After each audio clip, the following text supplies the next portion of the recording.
Nobody's really watching us over there. I don't know though.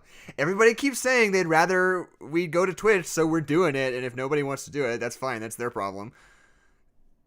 We're not coming up on. Oh, there it is. Never mind. We are live. Okay, perfect. Well, What's up, homies? What's up, home slice? Can I talk about something? Yeah, I'd love for you to. So this week, my sister has for some reason been identifying with Mothra. Okay. I Like feel the it. I get kaiju. it. And Yeah, so now, like, whenever a song comes on, she's like, "This feels like a Mothra song," and I'll be like, "Don't stop me now" by Queen. It's a Mothra. Mothra doesn't have a personality. It's a bug. But don't you feel like "Don't Stop Me Now" is kind of Mothra's song? No. Like, if you think about it. I don't know how to tell you that your sister can't Mothra. I don't know how to tell you this. I also don't know how to tell her. I was like, "What?" She was like, "I just want to be Mothra so bad." And so I asked her if she was an otherkin, and she said she doesn't want to identify as an otherkin. Which is, like, no hate to the otherkin community. But... Yeah. I mean, so that's something we've been wrestling with this week. Whether or not I don't know, what do you call it when you're a furry but it's for a bug? They call it scalies if it's a lizard. Well, they call it Mothra like is furry. I guess Furry. Mothra does Fuzzy. have fur.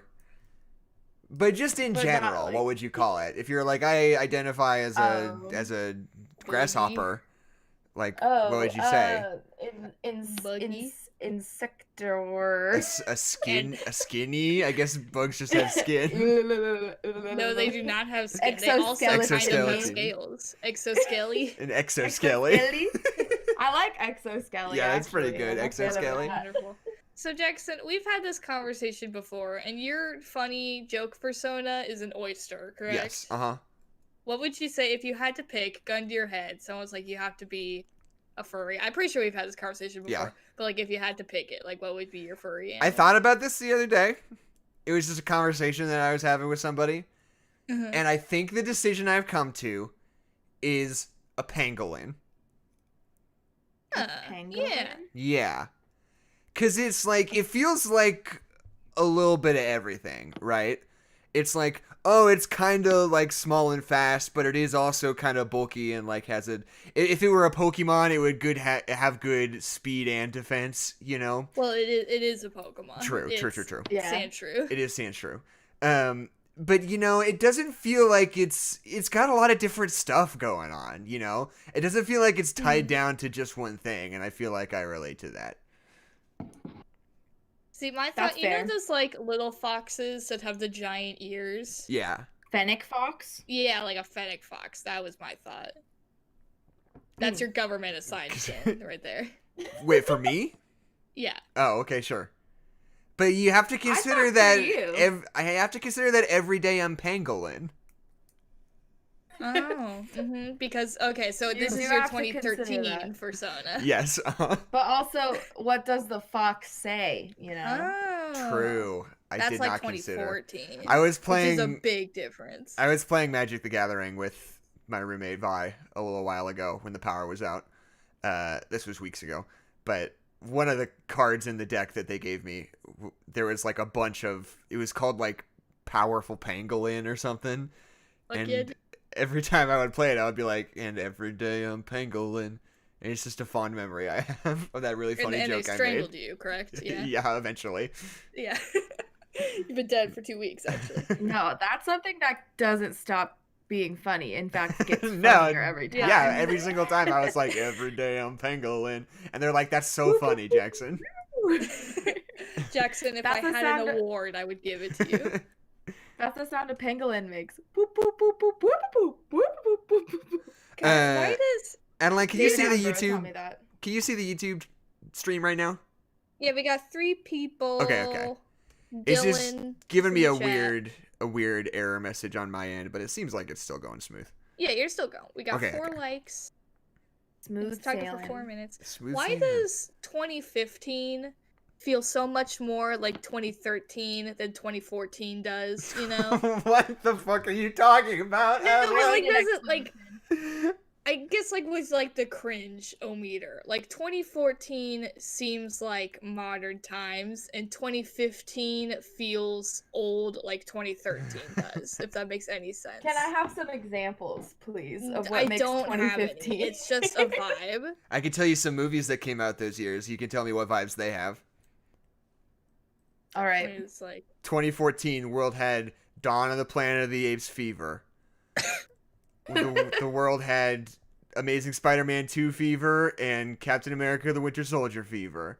yeah, that feels right. They had 'Cause they all had the Stucky shippers. Are all of these fevers, are any of them like viruses? No, not yet. They had Whiplash fever. What else? What else was going on in 2014? Whiplash is that old? I guess that makes sense. Yeah. What were the big Oscar movies that year? I'm trying to remember. Birdman? That was the next year. That was 2015. Yeah, exactly. What was- Cringe. Cringe. Okay, and then 2015, let's move on. Compilation. Mad Max Fury Oh, Road. we already found it. Oh, that's such a good movie. That's 2015. Those But are according to both good Adeline, it's movies. cringe, so.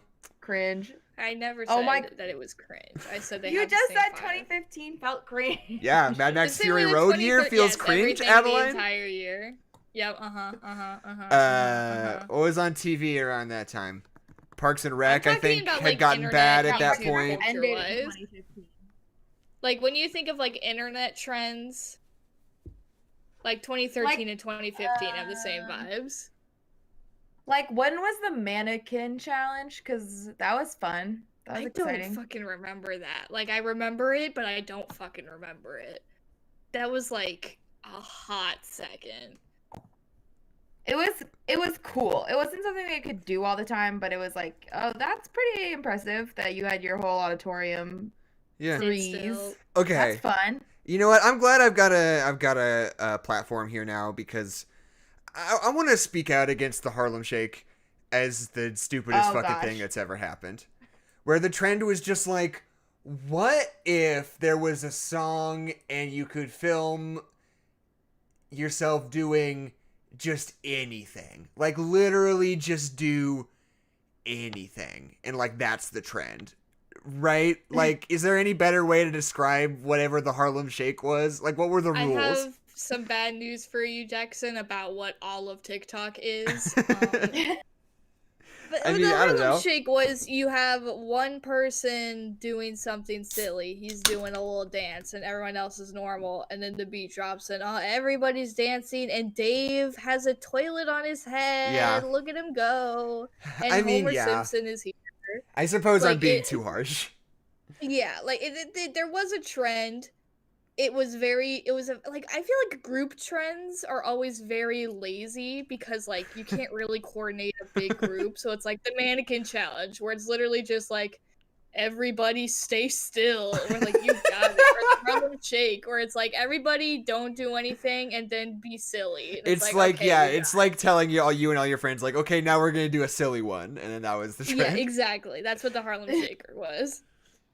I mean, in 2014, that's when Watch Me Whip came out. Ooh, watch me But whip and watch I me nay feel like nay.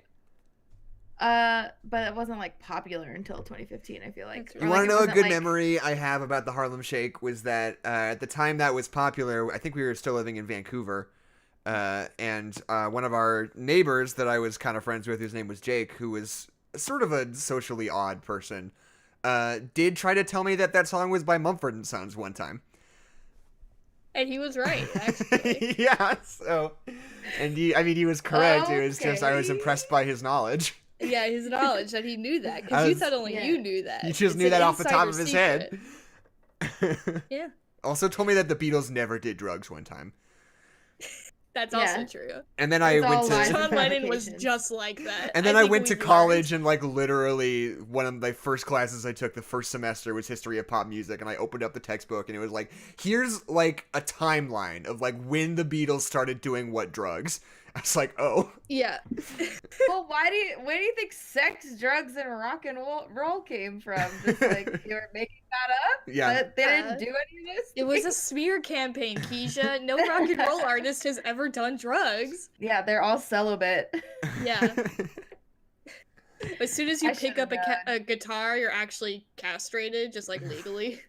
Yeah, It's in but the like, fine you print. know, yeah, it's worth it for Turn Me On Deadman. Right. Yeah. See, I had a complicated relationship with the whole idea of, like, if something is weird, then they must have been on drugs as a thing to say about art. Yeah. Because it's fucking stupid. Well, because I've gone through phases, right? Because first you're a kid, and people are like... First you, like, figure out what it is, and you're like, oh, that's so weird, they must have been on drugs. But then, like, you start to get defensive about it, and then you yourself are like, drugs are not good. And Lewis Carroll was cool because he wrote Alice in Wonderland, so it's impossible that he was on drugs because he's cool. So you would be like, shut up, he was not. That's not even true. Like, it also, like, feels like when you say that, it's, like, trying to invalidate it a little bit. Like, oh, it's so weird. But then I think I hit a certain point where I was like, yeah, they were on drugs when they made it, and it's still good, and it doesn't matter. You know? Jackson, you've brought up an interesting conversation is when that person was literally actually on drugs.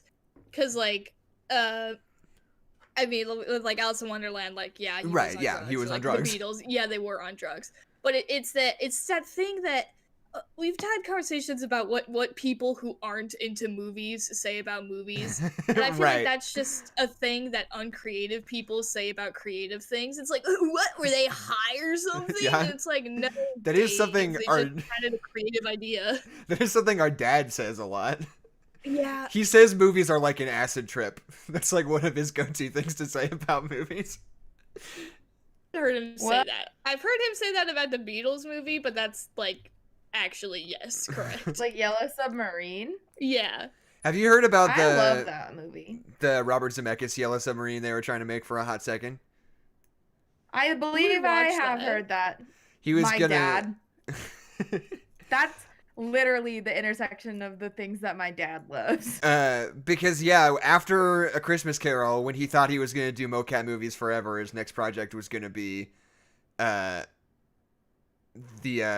mocap Yellow Submarine movie where like Peter Serafinowicz was gonna play Paul McCartney, and like it's just seems like the weirdest fucking idea in the world. Yeah, who would the fuck would show up for a Yellow Submarine movie and also the Beatles aren't in it? Yeah. Like, The no, I Beatles don't want weren't in that. the original Yellow Submarine movie, though. Okay, hold on.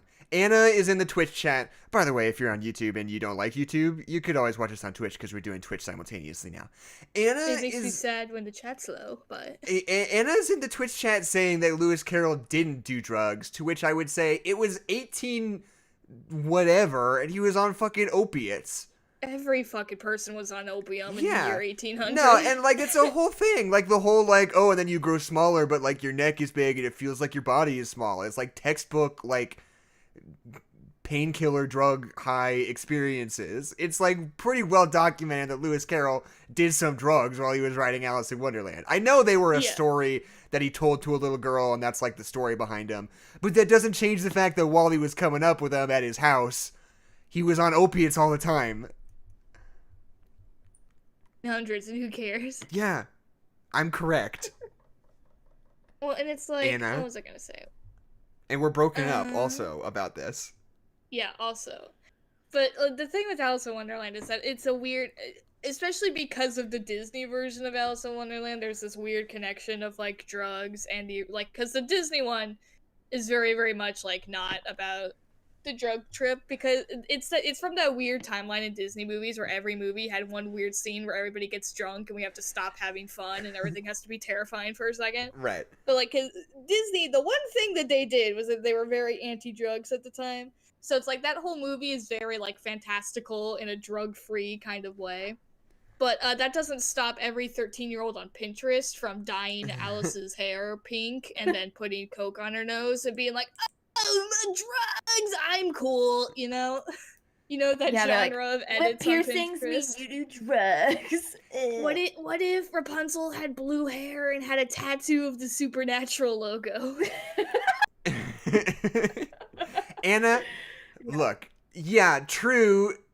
That does not preclude him from being on drugs and there being fucking drug high related elements to the experiences of the Wonderland. Victorian high society had so much drugs in They it. were There on a lot of opiates drugs. all the time. You can't say it's about children's relationship with Victorian high society and children's relationships to adults that are on drugs all the time and they consider it an everyday part of their society. Anna, look, I'm doing a podcast. The onus of truth is on you. If you can back yourself up, if you can show me your sources, I'll admit I'm wrong. But as of right now, I feel pretty strongly that I am correct. He was only on opiates rarely? Sometimes. Fuck you, Anna. Only enough times to write a book. Yeah. A series of books. He only took it to write Alice in Wonderland, and then he never took it again. Yeah, because like what we said is you have to be high in order to be creative. That's Right. That's the angle the that we're thing. going for. Yeah, that's what we decided on. Dave. That's why I'm always high. Yeah, Keisha's always high when we're doing this That's podcast. why I've taken a single drug of any kind ever. That's why. Mhm. Yeah, I just took some ibuprofen. That's my fuck. No, yeah. I lied. You know what drug I have been taking? I've been taking melatonin, so. Nice. Which is different than melanin. I know, I say melanin every Yes. fucking time. Yes, it is. Can we? I've been taking melanin. I've been taking melanin supplements. Yeah. Like Ariana Grande. Oh. Does she do that? No. No, she just does Okay. blackface. I was like, I don't think that's even a thing, but I don't know. rich I'm people not maybe. equipped to weigh in on it. The Oh, culture. I watched her on the Disney Channel. She is a white Yeah, Italian American girl. But the culture of tanning is not new, and I don't know. It's a whole thing. Culture of You can stealing, argue that tanning is not elements. new. You can argue it's always been bad. I don't think it was cool when the Yeah, Kardashians did it. I whatever. think it was also problematic then. I'm We're not. just I'm more not open taking to a the stance either conversation. way. I think it's more complicated than just that. I think you could address it most in any pop way, but cultures- she doesn't. Most pop culture is stolen from black people, so you don't need to just single out Ariana Grande. Right. Anyway, what do we think about? Okay. One more thing before we start the actual show. Mhm. Did either of you guys watch the Mortal Kombat trailer? I did not, I did because not. I've got better things to do with my life. Because we did commit to covering the movie with Satch when it comes out, because he wanted to do it. Oh, cool. And this trailer is like the fucking worst of like modern blockbuster cinema. And like it's like seriously the whole thing, it's like, oh, there's this crack military hit squad and they stumble upon these beings with superpowers. It's like simultaneously a like Michael Bay military thriller and a superhero movie. And they're like, oh, they were born with special powers. It's like, this is Mortal Kombat. Like, what are you doing? It makes me so fucking mad. Like, I don't care about Mortal Kombat, but like, it's not a fucking R-rated superhero movie. Yeah. Well, like, there's been another Mortal Kombat movie, right? That's famously bad. Yeah, there were two in the 90s Yeah, that are and famously bad. they ruined video games in the film industry for years and years and years and years. Why? Are they trying to do a cinematic universe? Is that why they're coming back now? Is that what they're trying to do? Well, Video I mean, game look, cinematic universe? I Just don't. Mortal Kombat cinematic universe. I don't Isn't think there they've a said fuck ton of anything. characters. I don't think they've said anything about sequels or whatever. Yeah. The 'Cause, like, because it's just the. I don't think they have a lot of faith in this movie, to be frank. Because Yeah. when I first saw it, I was like, oh, this director's basically not directed anything. He's like a fresh-faced young director. And there's like little to no like big name talent in it, right? The only people who Yeah. are like recognizable talent are like famous martial arts stunt people, you know? Yeah. So I was like, either this is a weird small budget movie that they didn't put very many resources into, or it's a weird passion project that's going to absolutely blow everybody away. And now that I've seen the trailer, I can tell that it is a weird small budget movie that they didn't put very many resources into. Yeah, it's like when there's like a director you haven't heard of, it's like, oh, there's like two options. A, they've got like a really like distinct style that they want to incorporate, or it's just somebody that the producers can punch around and make them do whatever they want, you Right. know? Yeah. And like, I mean, I feel like the Mortal Kombat movie is one of those things. I'm sure if you love Mortal Kombat, I mean, of course, people have different opinions, but like some people, it's like it was campy, and Mortal Kombat is campy, so that's great. And then other people are like, "Hey, it's a bad movie. You should have made a good movie, even if the source material is silly. Maybe make a good movie still, you know." but yeah, I mean, just... I think just responding to what Kate's saying in the chat right now about them knowing a Mortal Kombat fan who thinks it's in the spirit of the games. I think it's in the spirit of the games in the sense that it looks like it's really violent, and it's like, yeah, that's fun, like that's true.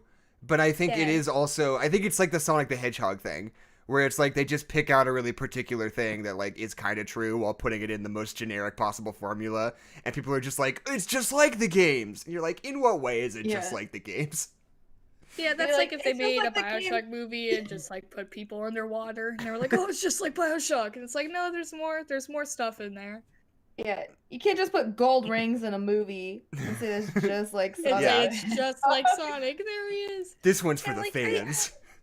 I am so upset that video games have historically just not been able to get their foot in the door into cinema, because like we have like a handful of like okay video game movies at this point, but like just like historically, like they just flop. They're just bad. Like even when they're backed by huge names like Nintendo, like they just don't do good enough. Like whatever it is, like they don't. It's just I just want good fucking video game movies, because I know the thing with film nowadays, it's like, oh, there's no original stories, and it's like I feel like especially with video games and video game plots and stuff like that, it's like there are lots of original stories in video games that I feel like elevated to film isn't as much of a cash grab as making something out. Like, I don't know, like I'm not mad about it not being original, basically, because I feel like it's a story that hasn't been told, you know? Like, I don't know, I just wanted a Bioshock movie so fucking bad, and the fact that they were thinking about it, and then another video game movie fucking crashed, and they're like, oh, we can't do this because it's gonna bomb. I'm like, no, but it could have been good. Fucking imagine, like, oh, what's the guy's name? I'm gonna screw up my whole point. Zack Snyder. No, not Zack Snyder. Guy who did Shape of Water. Guillermo del Toro. Imagine a Bioshock Guillermo del Toro movie. Imagine. See, yeah, I think Jones. I think, like, if I'm trying to think about, like, movies or, like, video games, if it were me, if Warner Brothers was like, Jackson, we want you to pitch a video game movie. Like, go to your cabinet and, like, really think hard about it and, like, come up with something. And pick a video game. Yeah. I would say, I think that Nintendo is pretty much exclusively right out, right? Like, I don't think any of their properties. Like, Fire Emblem, maybe... Or if you were gonna do just like a totally original story in a Zelda movie, that might be something. I doubt it though. I think you could do an animated Zelda movie and kind of like the Ghibli style. Or I think you could do that. You could do like Robert Zemeckis all motion capture Zelda. Yeah, there you go. That would be. It feels like that's something that could have happened in an alternate universe already. Right. Yeah, but like I truly think BioShock would be up there. I think the particular kind of narrative content that exists in BioShock is uniquely suited to adaptation like that. I think that would be a smart move. I remember when J.J. Abrams was going to make a Portal movie, and that's a fucking shitty idea. Yeah, that would not be good.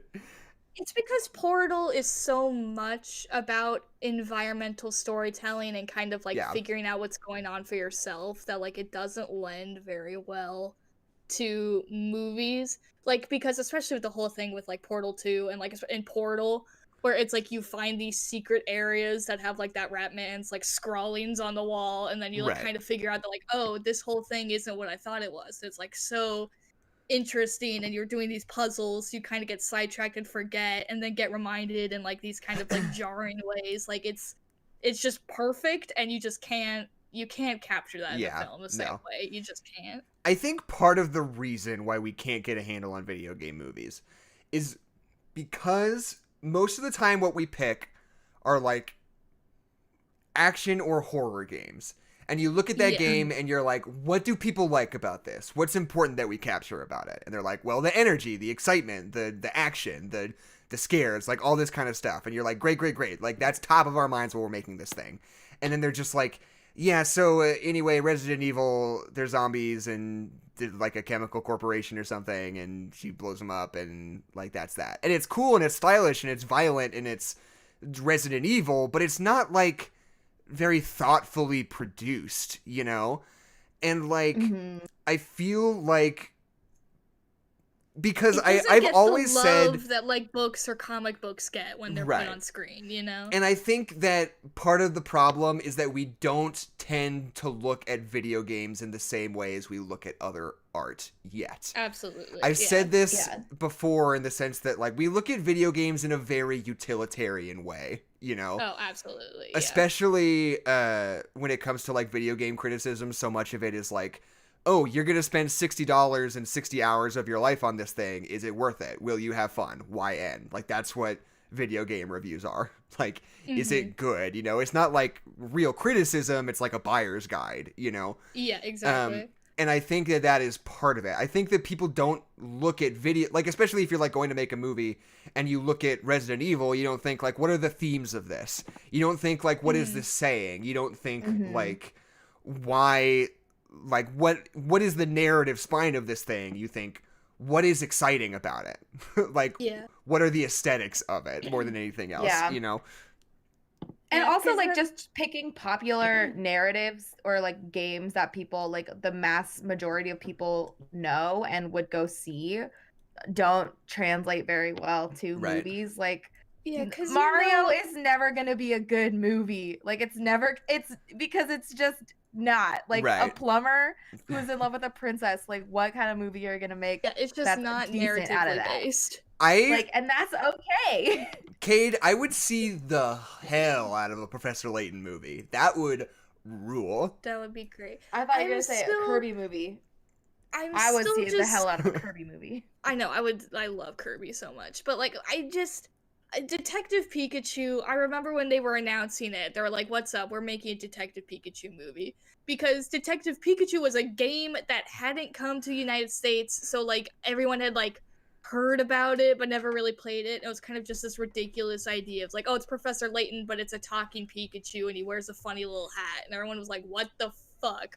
And they were like, we're making a movie out of it, and maybe Danny DeVito might maybe be Pikachu. And we were all like, oh my fucking god, this is going to be ridiculous and awesome.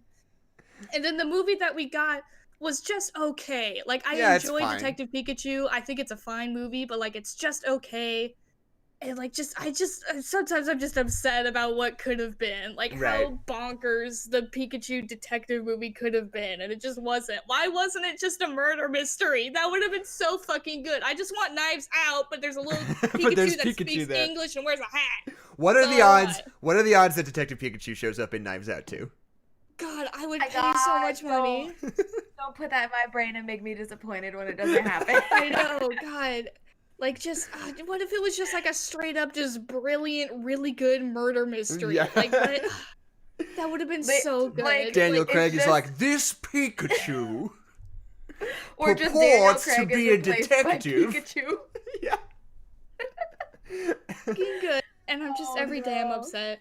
I think my worst nightmare is because BioShock is my favorite video game. It would just be my worst nightmare if they made a BioShock movie, finally, and, like, half of BioShock is the aesthetics, and then the majority of it is the theming of, like, this anti-capitalist hellscape. Like, that's what's so great about it.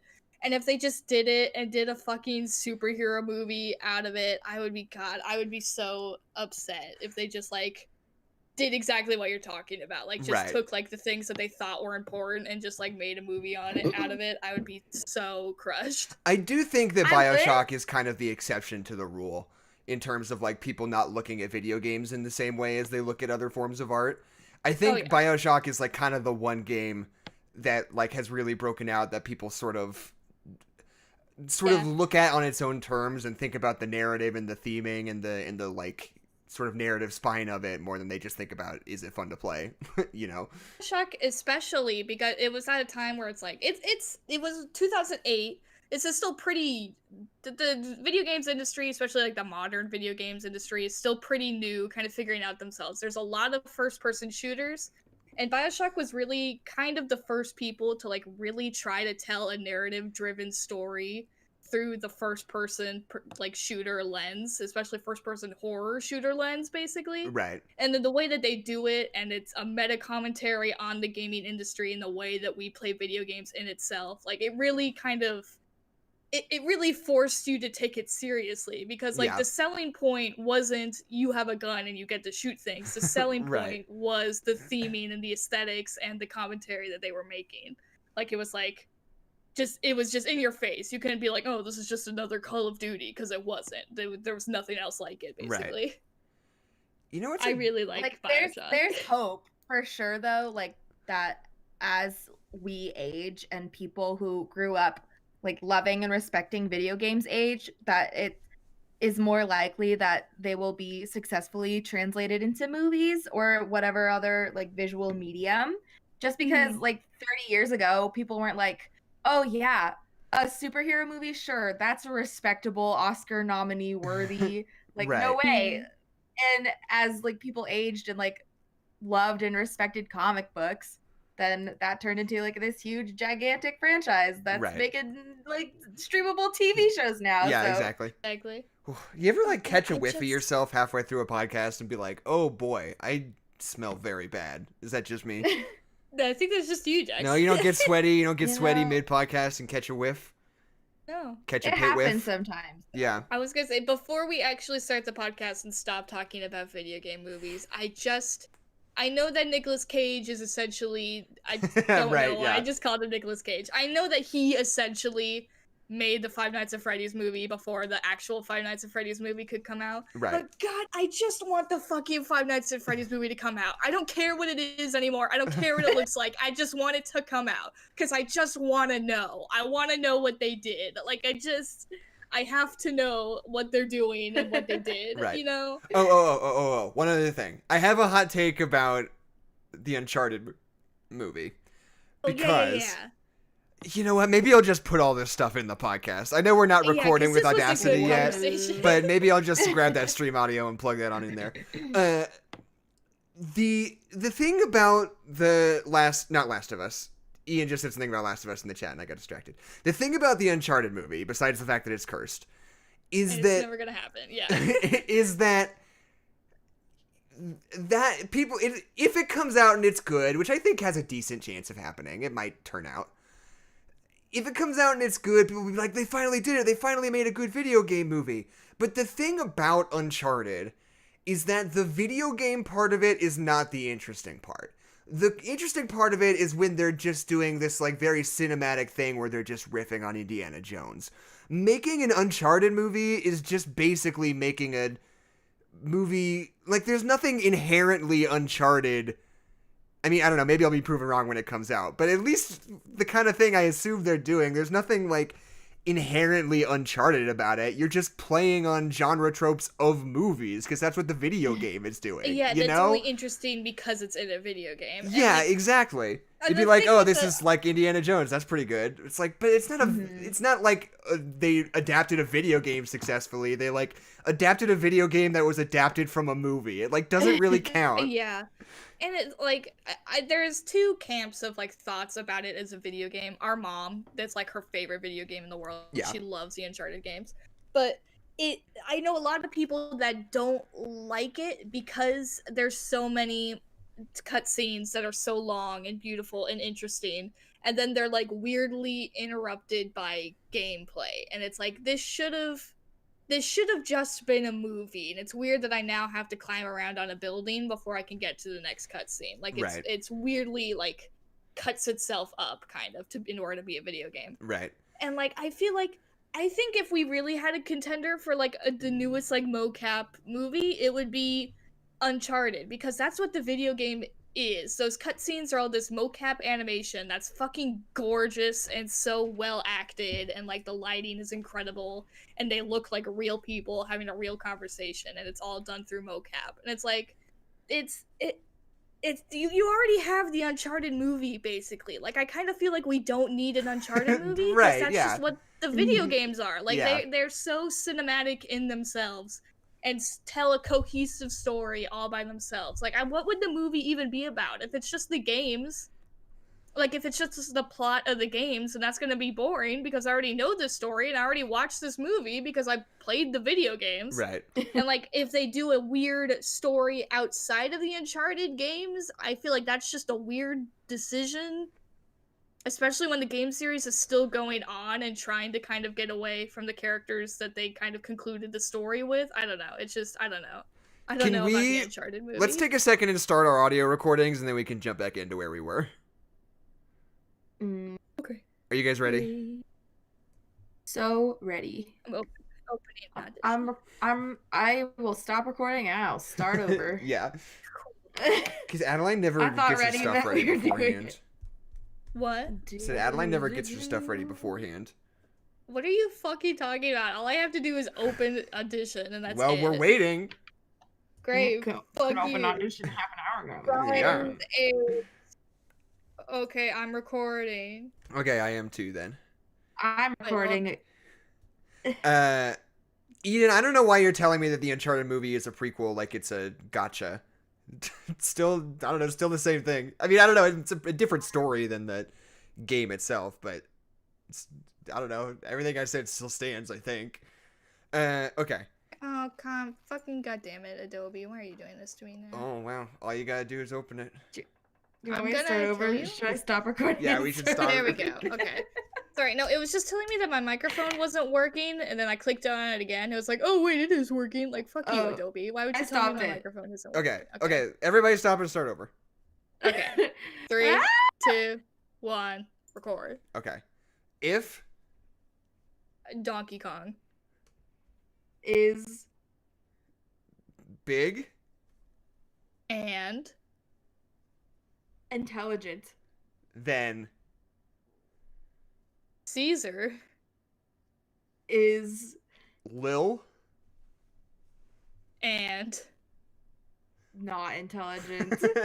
I really Caesar thought doesn't you were hold a gonna candle say to Donkey Kong. is gay, Yeah, and you didn't no. go there. Oh, you wanted us to say Donkey Kong was gay? Yeah, that's what I was. That's what I Uh-huh. was thinking. He's an We all know. he's an Didn't animal. you I don't think have they to- can have oh. sexualities like that. Yeah, I'm that's just the saying. thing. I think Okay, about that all hold the on, time. hold on. Donkey Kong is not a gorilla. Donkey Kong is Donkey Kong. I want to make that very Okay, clear. okay, fair enough. But like, you ever like when you're like out on a walk or you're like, and people are like, "Oh, I like your dog. Is it a boy or a girl?" I always say boy, but like dogs don't have genders, and I don't want, you know, like he doesn't know social construct. I mean, here's why I'm gender. comfortable with it. It's a social construct that dogs don't have. They don't give a fuck if you Misgender them. if you misgender them or if you apply a gender to them. They don't know any better. They don't give a fuck. Who cares? I know. But then the people are like, "Oh, sorry, I thought he was a girl," and I'm like, Right. "Well, I don't care. Like, Right. that doesn't make a difference No, in of course my not. life." Wait, okay, hold on. I said that Donkey Kong is gay, and we got into a whole thing about dog genders. What the fuck is going on? I don't know because like I'm not gonna assume Donkey Kong's sexual orientation. Listen, I'm just saying that every time Mario and Donkey Kong are in the same room, there is an amount of sexual tension. I'm just I don't saying. think that's true, Adeline. Listen, read a book, Jackson. Yeah, you know that trope. You know the book. That is the video game movie we Yeah, there you go. need. It's call me Hello. by your comically oversized barrel. Call me by your name. Call me by your name. Call me by Call me by your name, and your name is Donkey Kong. Calling me by your name. I hate God damn myself. it. He fucks a mushroom instead All of right. a peach. God. And Donkey Kong eats it in this one. Or a banana. And he gets really big, and you're like, oh. Yeah. That's the thing And then- about oh, no, Mario no, and romance then- stories. Go ahead. Then Mario's like, he's like, Donkey Kong, it's me. Say my name and I say yours. Over the Donkey phone. Kong. Yeah. I think that would be a great movie. I'd pay $15 to see that movie. Yeah, of course you would.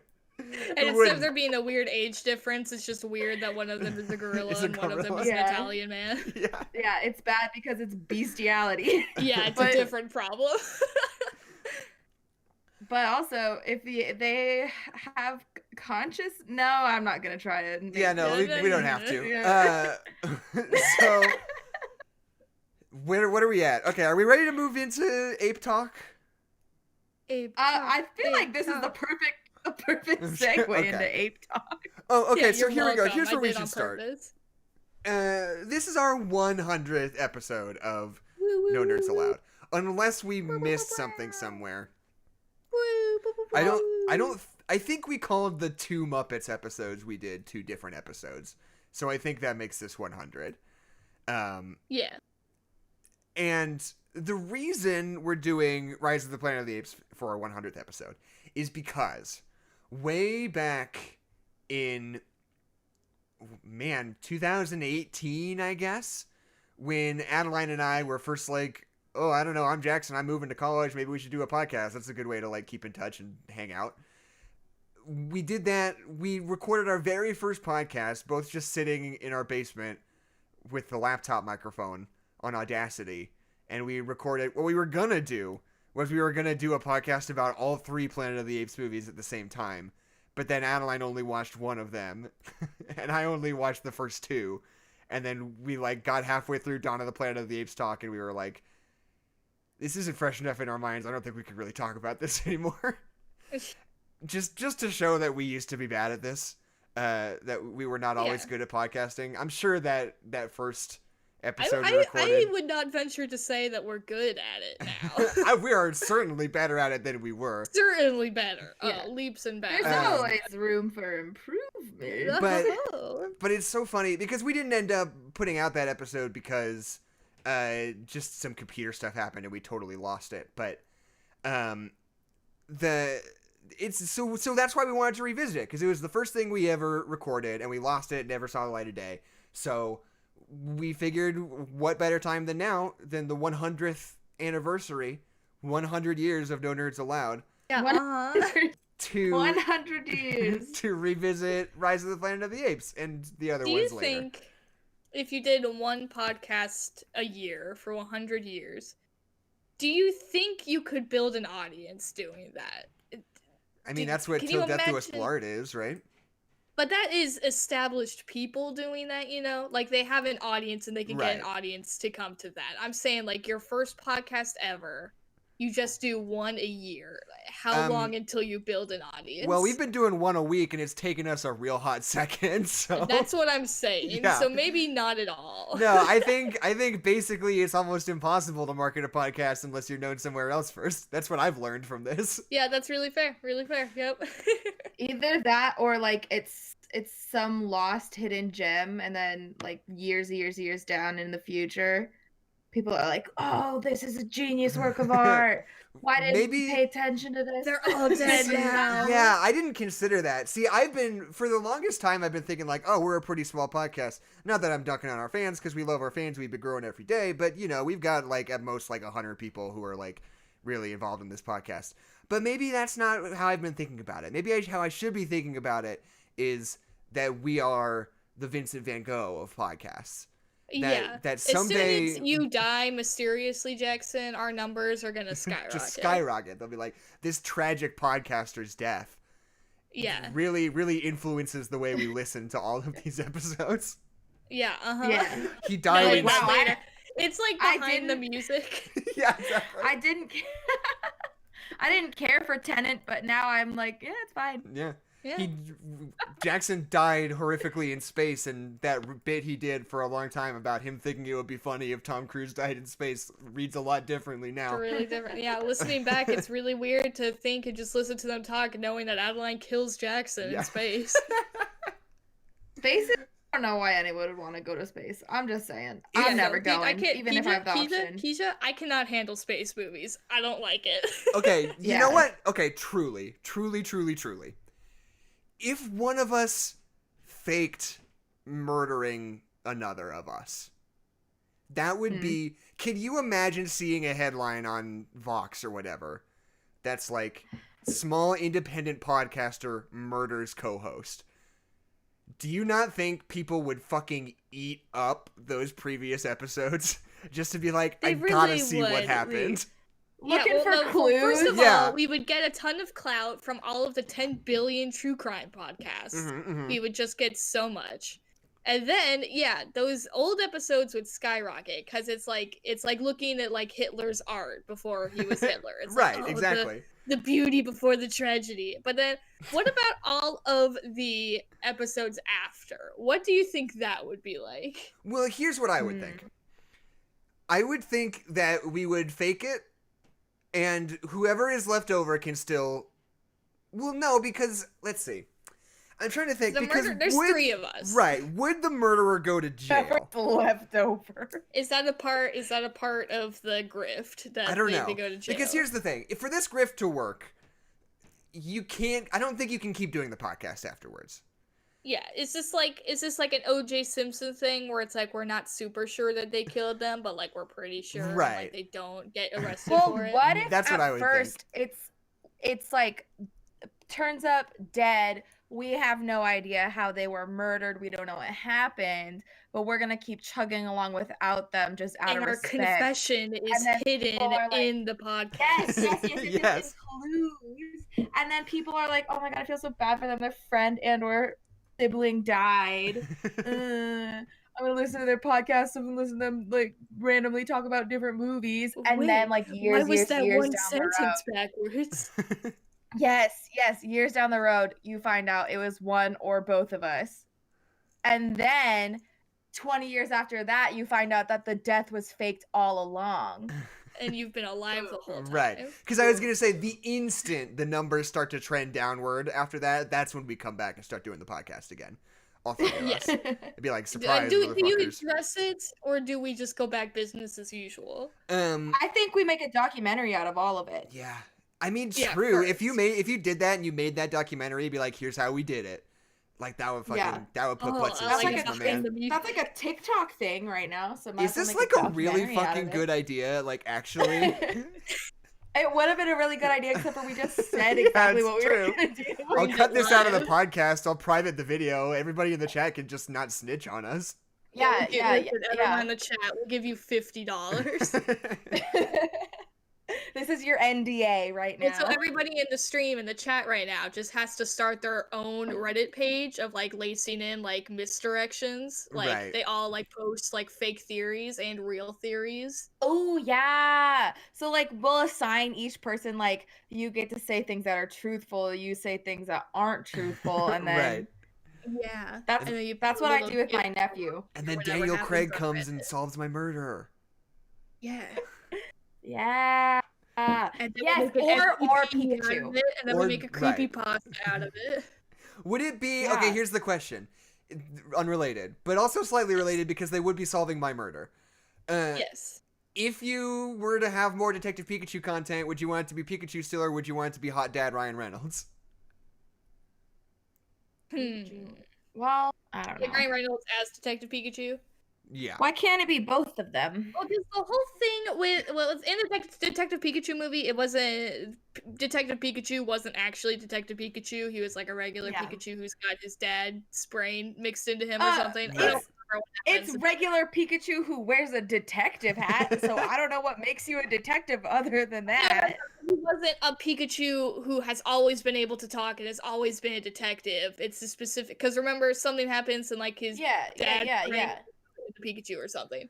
I'm saying what makes that we get the Detective real Pikachu. Detective Pikachu, like the Pikachu who's always been a detective and has always been able Right. to talk and has like, learned through That- hard knocks. That's a fucking good pitch, Adeline.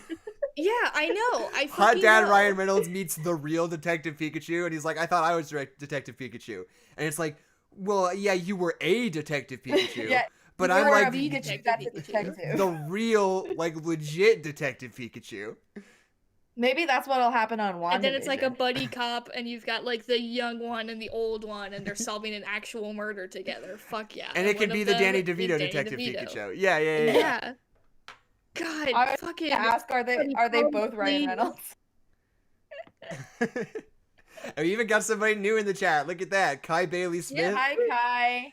What was that? Oh, who was the YouTuber? And they may have been a TikToker who like did that prank, or they pretended to kill somebody's brother, and everyone on the planet was like, "Hey, you should not have done that, bro." I don't know. I don't remember who that Balloon was. I think Boy. Danny Gonzalez talks about it. What about Balloon Boy though? That's That true. didn't That was a really- fucking they- good grift. Yeah, and like I went to the National Thespian Festival in 2014, and someone made a musical, like started writing a musical about it. That's right. Was that And how before could we they- knew it was all fake or after? No, we all knew it was all fake. Okay. Like within days, I feel like. Right. Okay.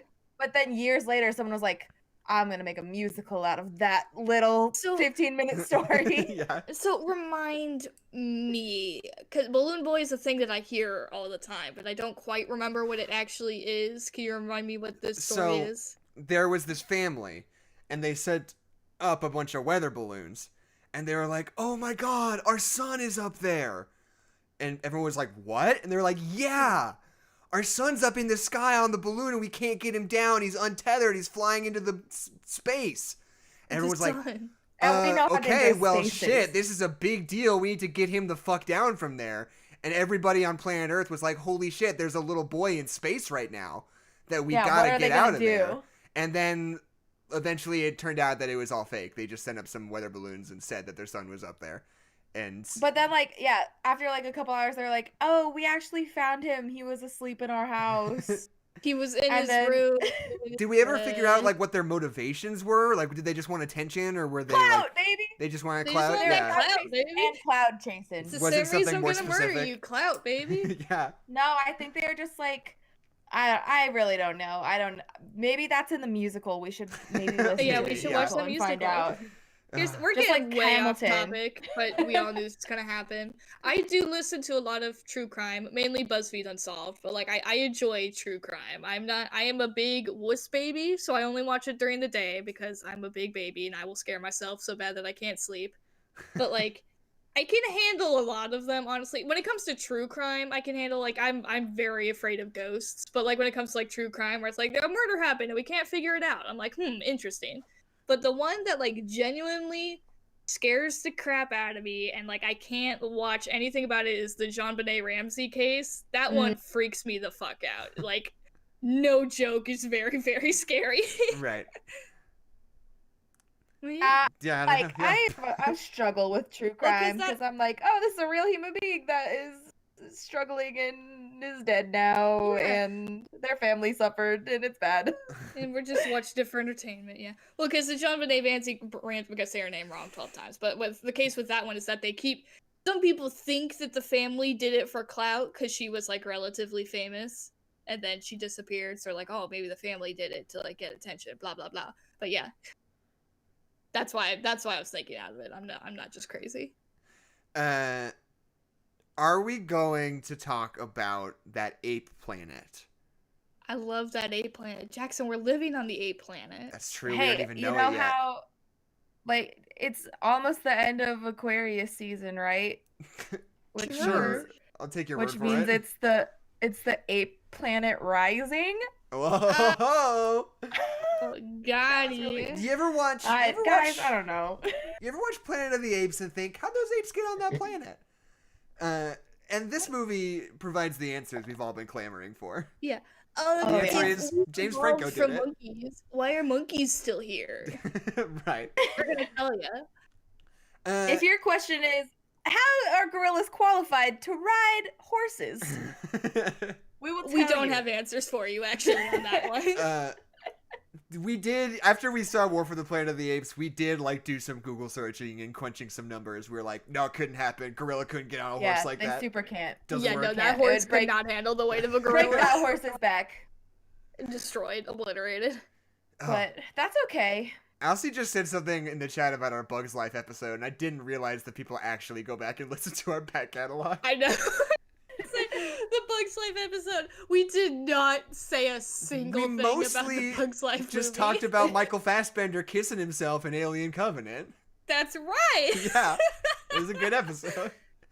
Great episode, one for the ages. Okay, so But this, we love Planet of the Apes, so we're We love talking about, Planet we're of gonna the talk Apes. about this ape planet. So okay, I think it's not unpopular among this company, the three of us, to say that we like each of the modern prequel trilogy better than the last. Yes. Yes. Each one is better than the previous one. Yes. Yes, Okay. I agree. Because some Yeah, people so, are like, like, this actually, is- Dawn of the Planet of the Apes is the best one. And it's like, imagine thinking that. Imagine being so I know. stupid that you think I Dawn of the know. Planet of the Apes is better than War for the Planet of the Apes. God, War for the Planet of the Apes is maybe the best movie ever made. I love that movie so fucking much. Get me started later, but not today. We'll get there. We'll get there. But also, I don't like watching spoiler for War for the Planet of the Apes. I don't like it when Caesar's family dies, and true. that upsets me. I know it's important to very the film, sad. so I do enjoy the second movie just because it's like, oh, he has a happy family and he builds a life for himself, and Right. it worked out. But then he finds a new family and he adopts Nova, and it's all nice by the end of it. I They know, make a new but it's little still gang. sad that It you're is like, very oh, sad. it's like, but also there's not a ton of like trilogies that I can point to that say like, oh, here's the protagonist and here's his established family in one movie, and then in the next movie they're like, yeah, All there are fucking dead. stakes here, Right. you idiot. You thought this Yeah. was gonna be a little romp through the woods. Well, it's not. Here Idiot. comes this evil cowboy. He's gonna shoot up this whole family in the cave. And you're gonna He's cry not a about cowboy it. in this movie, and you're gonna cry about these animated little monkeys. That's what's gonna happen. That's So- the paragraph opening of War for the Planet of the Apes, essentially. Hey, idiot, you're gonna cry about these fake monkeys. Do you care about gorillas in real life? Well, prepare to care about You're these fucking ones. fucked, bro. You're in the same trouble. thoughts as a human being. So the movie opens, right? We got James Franco. He's a scientist. And already I'm Yeah, like, and okay, us- you're on thin ice, movie. Yes. I was about to I'm say, like, James okay. Franco giving us nothing. Just yeah, James No, Franco's What's the least believable thing about this movie is that, That James James Franco's Franco a is a scientist that seduced a veterinarian. yeah. And like, I don't know. I think I've come around a little bit on James Franco, right? I used to think still definitely the worst part of this movie. Oh, for sure. He's definitely bad in this movie. I used to think James Franco was never good in anything, right? I saw Disaster Artist, and I know we all don't like James Franco anymore, and that's fine. I still say that he's good in Disaster Artist, to be frank. This is great. Yeah, it's a good-ass movie. And because James Franco got kind of almost canceled a few years ago, I remember, thinking, he had some allegations against him, and it was one of those situations where he was like, that's fully not true, that didn't happen. And, some people came to his aid, and I think after that, the news cycle kind of reset, and we never fully got a concrete answer on it, and he just Yeah. kind of laid low for, 3 years after that. Which is, I don't know if he's just smart and he knows that's still on people's minds, or if he's, guilty and trying to stay out of it so they don't find out. Either way seems equally likely. I don't know. Some hinky, something's going on. But the fact is that he is bad in most movies, though, so I don't feel too bad about it. And this one especially, because he just gives us nothing. He's not doing anything in this movie. He's not doing a fucking thing. So many chances to do If they were like, Adeline, you get one wish, I would have several other wishes before this one. But one of the wishes would be remake, give me a universe where this movie is exactly the same, but literally fucking anybody else plays James Franco's character. Who's your pick? the slot. And this has to be a 2011 pick. You can't say fucking Timothy Chalamet because he was a baby. You're right. It's always Timothy Chalamet. It's always Timothy Chalamet, boys. I don't know, because it has to be somebody who can pull off the tension and the heartbreak of feeling a fatherly attachment to something that can't continue. Right. Because the character whose name I will never remember because it's James Franco, so I don't give a shit about the character. It's he raises Caesar and is very connected to them, and they have a very sweet relationship, and then he's just forced to confront the fact that he is a chimpanzee and they can't coexist in the way that they thought that they could, and it's very heartbreaking and sad. And like I just don't know, and then it affects Caesar later, especially in his own fatherhood, etc., etc. And like I just don't. James Franco can't fucking do that. I don't know why they ever thought that he could, because there's just no fucking way in hell. But Here's my pitch. My pitch: James Marsden. Okay. He was doing Hop around that time. He was doing Hop around that time. But it's just like, I know that he's good at interacting with CGI stuff, because he does that a lot. That's fair. And he's like the same kind of handsome as James Franco is, you know. He's not like a Brad Pitt or a like a Hugh Jackman, but he is, you know, just a little bit pretty in a way that doesn't make you feel like totally intimidated by him, you know? Yeah, he's non-threatening. And it would be a good sort of reclamation project for him after Hop. Yeah. God, fucking remember Hop. Here's my pitch. Is I would pick Chris Evans because now in 2021, we know that Chris Evans has the emotional range and capabilities, but in 2011, I don't think people knew it exactly. We didn't know that. Right. Yeah.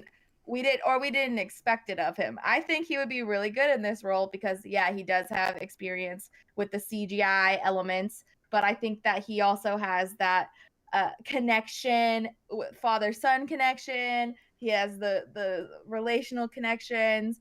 I think it would be good. I would believe him as a scientist. Right. I think he's a smart man. Yeah. I don't know if I could do Chris Evans as a scientist. I don't think I can make that happen. I think especially after skinny Chris Evans could be a scientist. Maybe. But Chris Evans kind of exclusively played meatheads before Captain America. Yeah, I know, but that's on typecasting. Right. That's not because. Okay, she said we're breaking the mold preemptively. In this universe, this is like when we look at Chris Evans in a different light. Before Captain and also, America. James Marsden wasn't like a smart, sciencey guy. He was like the charming secondary boyfriend that he always got replaced by whoever was the actual was hotter around. Yeah. Which, again, I feel bad for James Marsden all the time. I know it's not really him, but why does it always happen to him? Yeah, I don't understand. He's got a really... Okay, you know what? You know what I latch on to with James, though? He's fucking good as shit in Westworld. You got to do a fucking good-ass job in Westworld. Absolutely. But the same thing happens to him where he's the boyfriend that's not real. That's true, and then he gets replaced. Yes. He's good in that, though. He's good at it. Yeah, I agree. I just think I don't understand. The Notebook. I did watch X2 for the first time in a while a few weeks ago. And you know what? I kind of always thought that James Marsden was bad in those. He's kind of good in X2. Oh, I thought he was good in those. And I also X2 is fucking great. I hadn't watched it since I was in like 11th grade, and I forgot that movie fucking kicks ass. I know everybody says it all the time, but X2 is fucking good as shit. I love Nightcrawler. I'm sick of Nightcrawler not being on movie screens more often. What if Alan Cumming? What if Alan Cumming played the James Franco part? He brought that Floops Fooglies energy. That's who Alan Cumming plays in that movie, right? Yeah. Yes. Is he Floop? Nightcrawler and Floop. Yes, he's Floop. He's Floop. Okay. He's Floop and Nightcrawler. We're two of my favorite movie characters. But I'm trying to think what else. I didn't take a lot of notes because I've seen this movie many times. But one of the other things I can't get over in this movie, just another career I want to highlight, is Tom Felton. Because, like, where is that guy?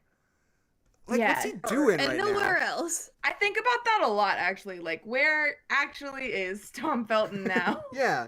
Yeah. Because I think he's pretty good in this. I think it's very funny how much his American accent makes him sound like Steve Buscemi, though. Yeah. I don't know what it is about it. He sounds very much like Steve Buscemi in this movie. He does. He is... In this movie, it does really feel like he's playing... He's definitely, like, bringing out the energy of Draco Malfoy, because he, like, works for his dad and is an asshole for no reason, and is blonde. It's just, like, It's definitely, it's just strange because I feel like Daniel Radcliffe after Harry Potter just like fucking went and did, and he sure did. Like he just like went all over the place with like what acting roles he would do and like what he Right. would do. And then I feel like it's only in this role because I don't know where he is. I don't know where Tom Felton is. But like in this role, it feels like it's definitely different and definitely like more adult and more subtle. But like it's still definitely like Draco is there. He's still there. Yeah, God, well, I'm looking at his it movies came out the from the same last year as the last Harry Potter movie. Right. Oh, that's fair. I'm looking at Tom So- Felton's, at least his filmography. There's no TV shows here. He might have done a TV show or two, but he did The Flash in 2017. Oh, and did I he really? watched Was he on that? Thank Yes, God you're right. he got to be British, and he just like wasn't friends with Barry Allen, and then kind of was a villain, but not really, and then he left. because yeah, That's truly, kind of the perfect role for him. I'm gonna just read the names of the movies that Tom Felton has been in since Rise of the Planet of the Apes. Okay, so let's talk about most recent, A Babysitter's Guide to Monster Hunting. I cover that on Full Stream Ahead. He shows up in that for a second. He's kind of good in it, not even gonna lie. Breaking for Whales, Ophelia, Megan Levy. That was one of those like Respect the Troops movies, and I only know it because it was in theaters when I worked at the movie theater. Feed, Interesting. Stratton, Message from the King, United Kingdom, Risen, Tom Felton Meets the Superfans, Rough, Bella, Labyrinth, and The Apparition. Labyrinth? Yes, some other movie Okay. called Labyrinth. Wait, not like Labyrinth. No, Like a different yeah. Labyrinth? Some other movie Okay. called Different Labyrinth. Labyrinth. Okay, I was about to say, who the fuck was he the baby in Labyrinth? He was one of the Muppet guys. Yeah. He was the dog that rides the other dog. Yeah. Yeah, that's right. That's so fucking good. I forgot about that in Labyrinth. Yeah. Labyrinth is great, man. When there's a little puppet that rides the dog. We gotta watch Labyrinth sometime. And he's like a little like swordsman. He's got his little sword. Okay. And yeah, Kai Bailey Smith in the chat says, don't forget David Oyelowo also, who's pretty good in this movie. I don't think he's given like 110%, but he's there for sure. Like he's showing up. Is that Is the is thing. that Yeah. yeah. He's Yeah, like, he's we're definitely making drugs. I think his performance is better because he's standing next to James Franco. True. And any amount of doing anything, it seems like way more when you're standing next to a man who is doing absolutely nothing. But yeah, he definitely, especially when he's like begging for his life as he falls out of the helicopter, like he's doing That's things. pretty good. His That's pretty acting good. Yeah. is And pretty he's- good. Like that's the thing, is that this movie is the weakest part of the movie is the human actors for the most part. Like John Lithgow is great, but he's Mhm. also only in it for like generously half the movie. Yeah, Like his character is alive, Right. but but that's like why he's like the previous movies are better because it's much more ape heavy, and Yeah. They go it's- ape. they go ape, if you will. And it is funny that like the apes, like all of the motion capture people are so much better at like expressing and Yeah, like creating a mood that makes sense to the audience that all of the human beings just can't do for some reason. yeah. Right. It's weird. It's funny. It's odd that they have Andy Serkis doing mocap in this movie. This doesn't feel like the movie where you would be like, we definitely need a dude to act this out, you know?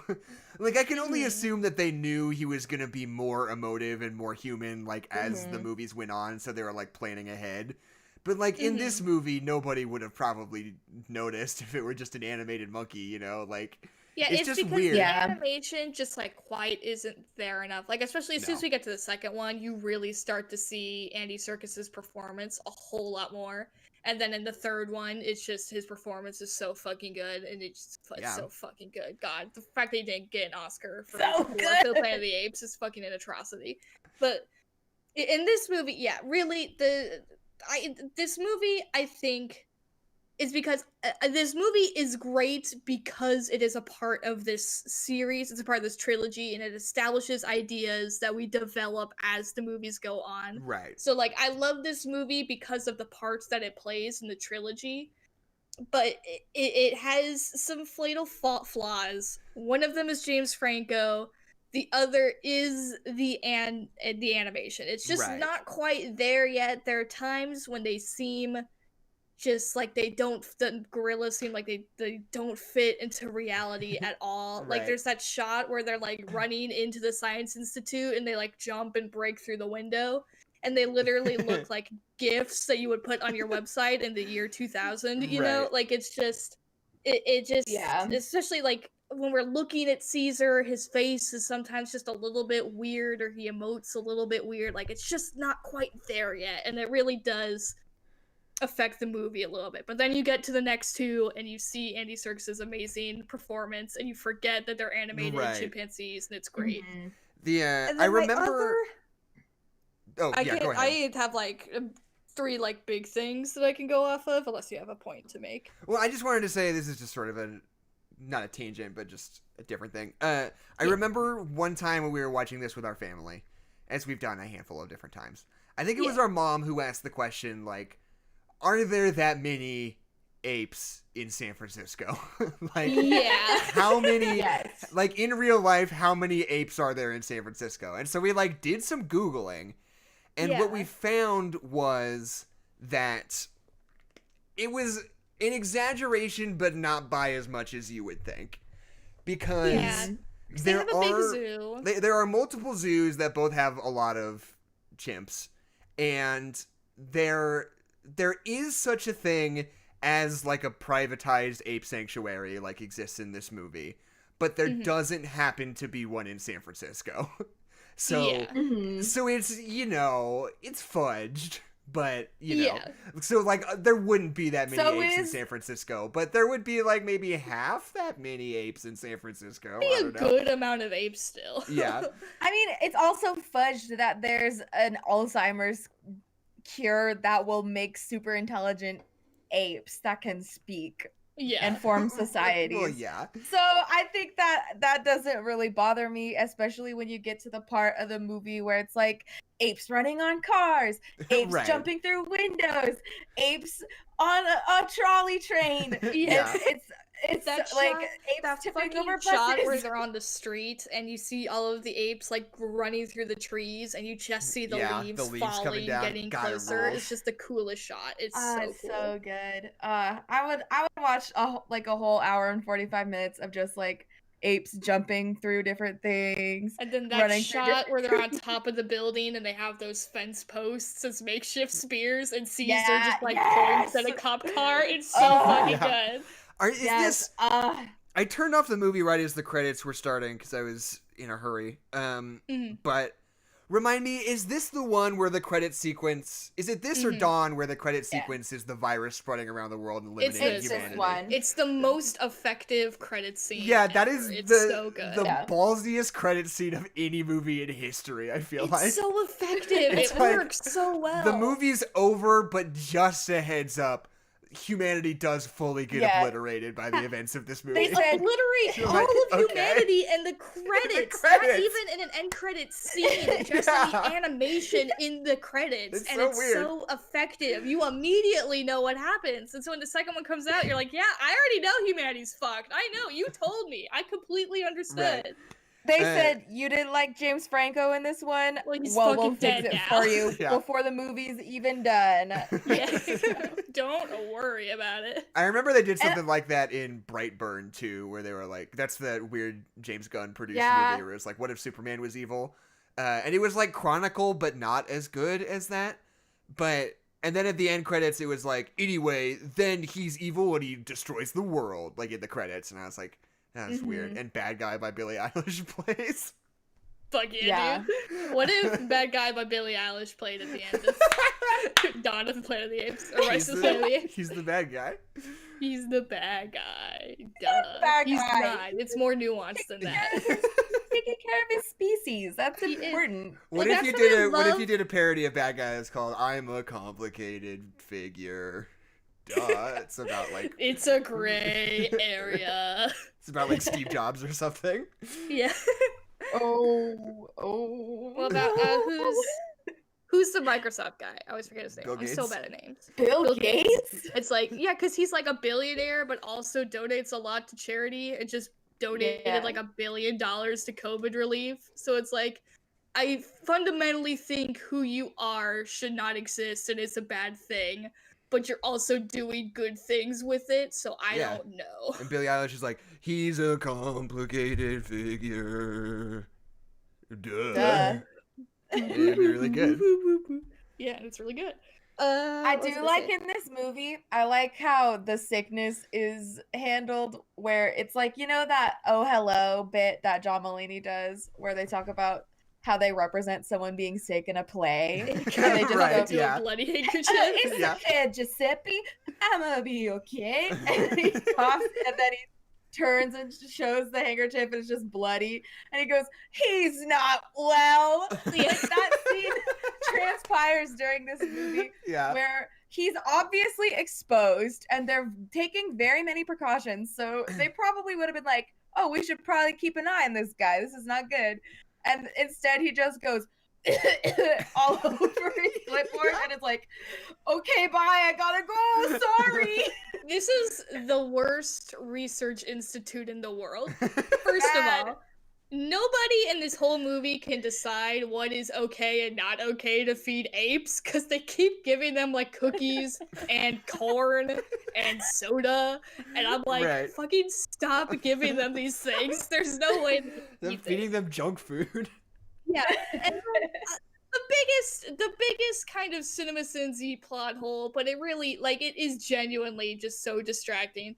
The fact that they are monitoring and researching this female gorilla, they are videotaping her all the time, and they A, don't notice that she's pregnant, and B, do not notice that she gives birth while in their care.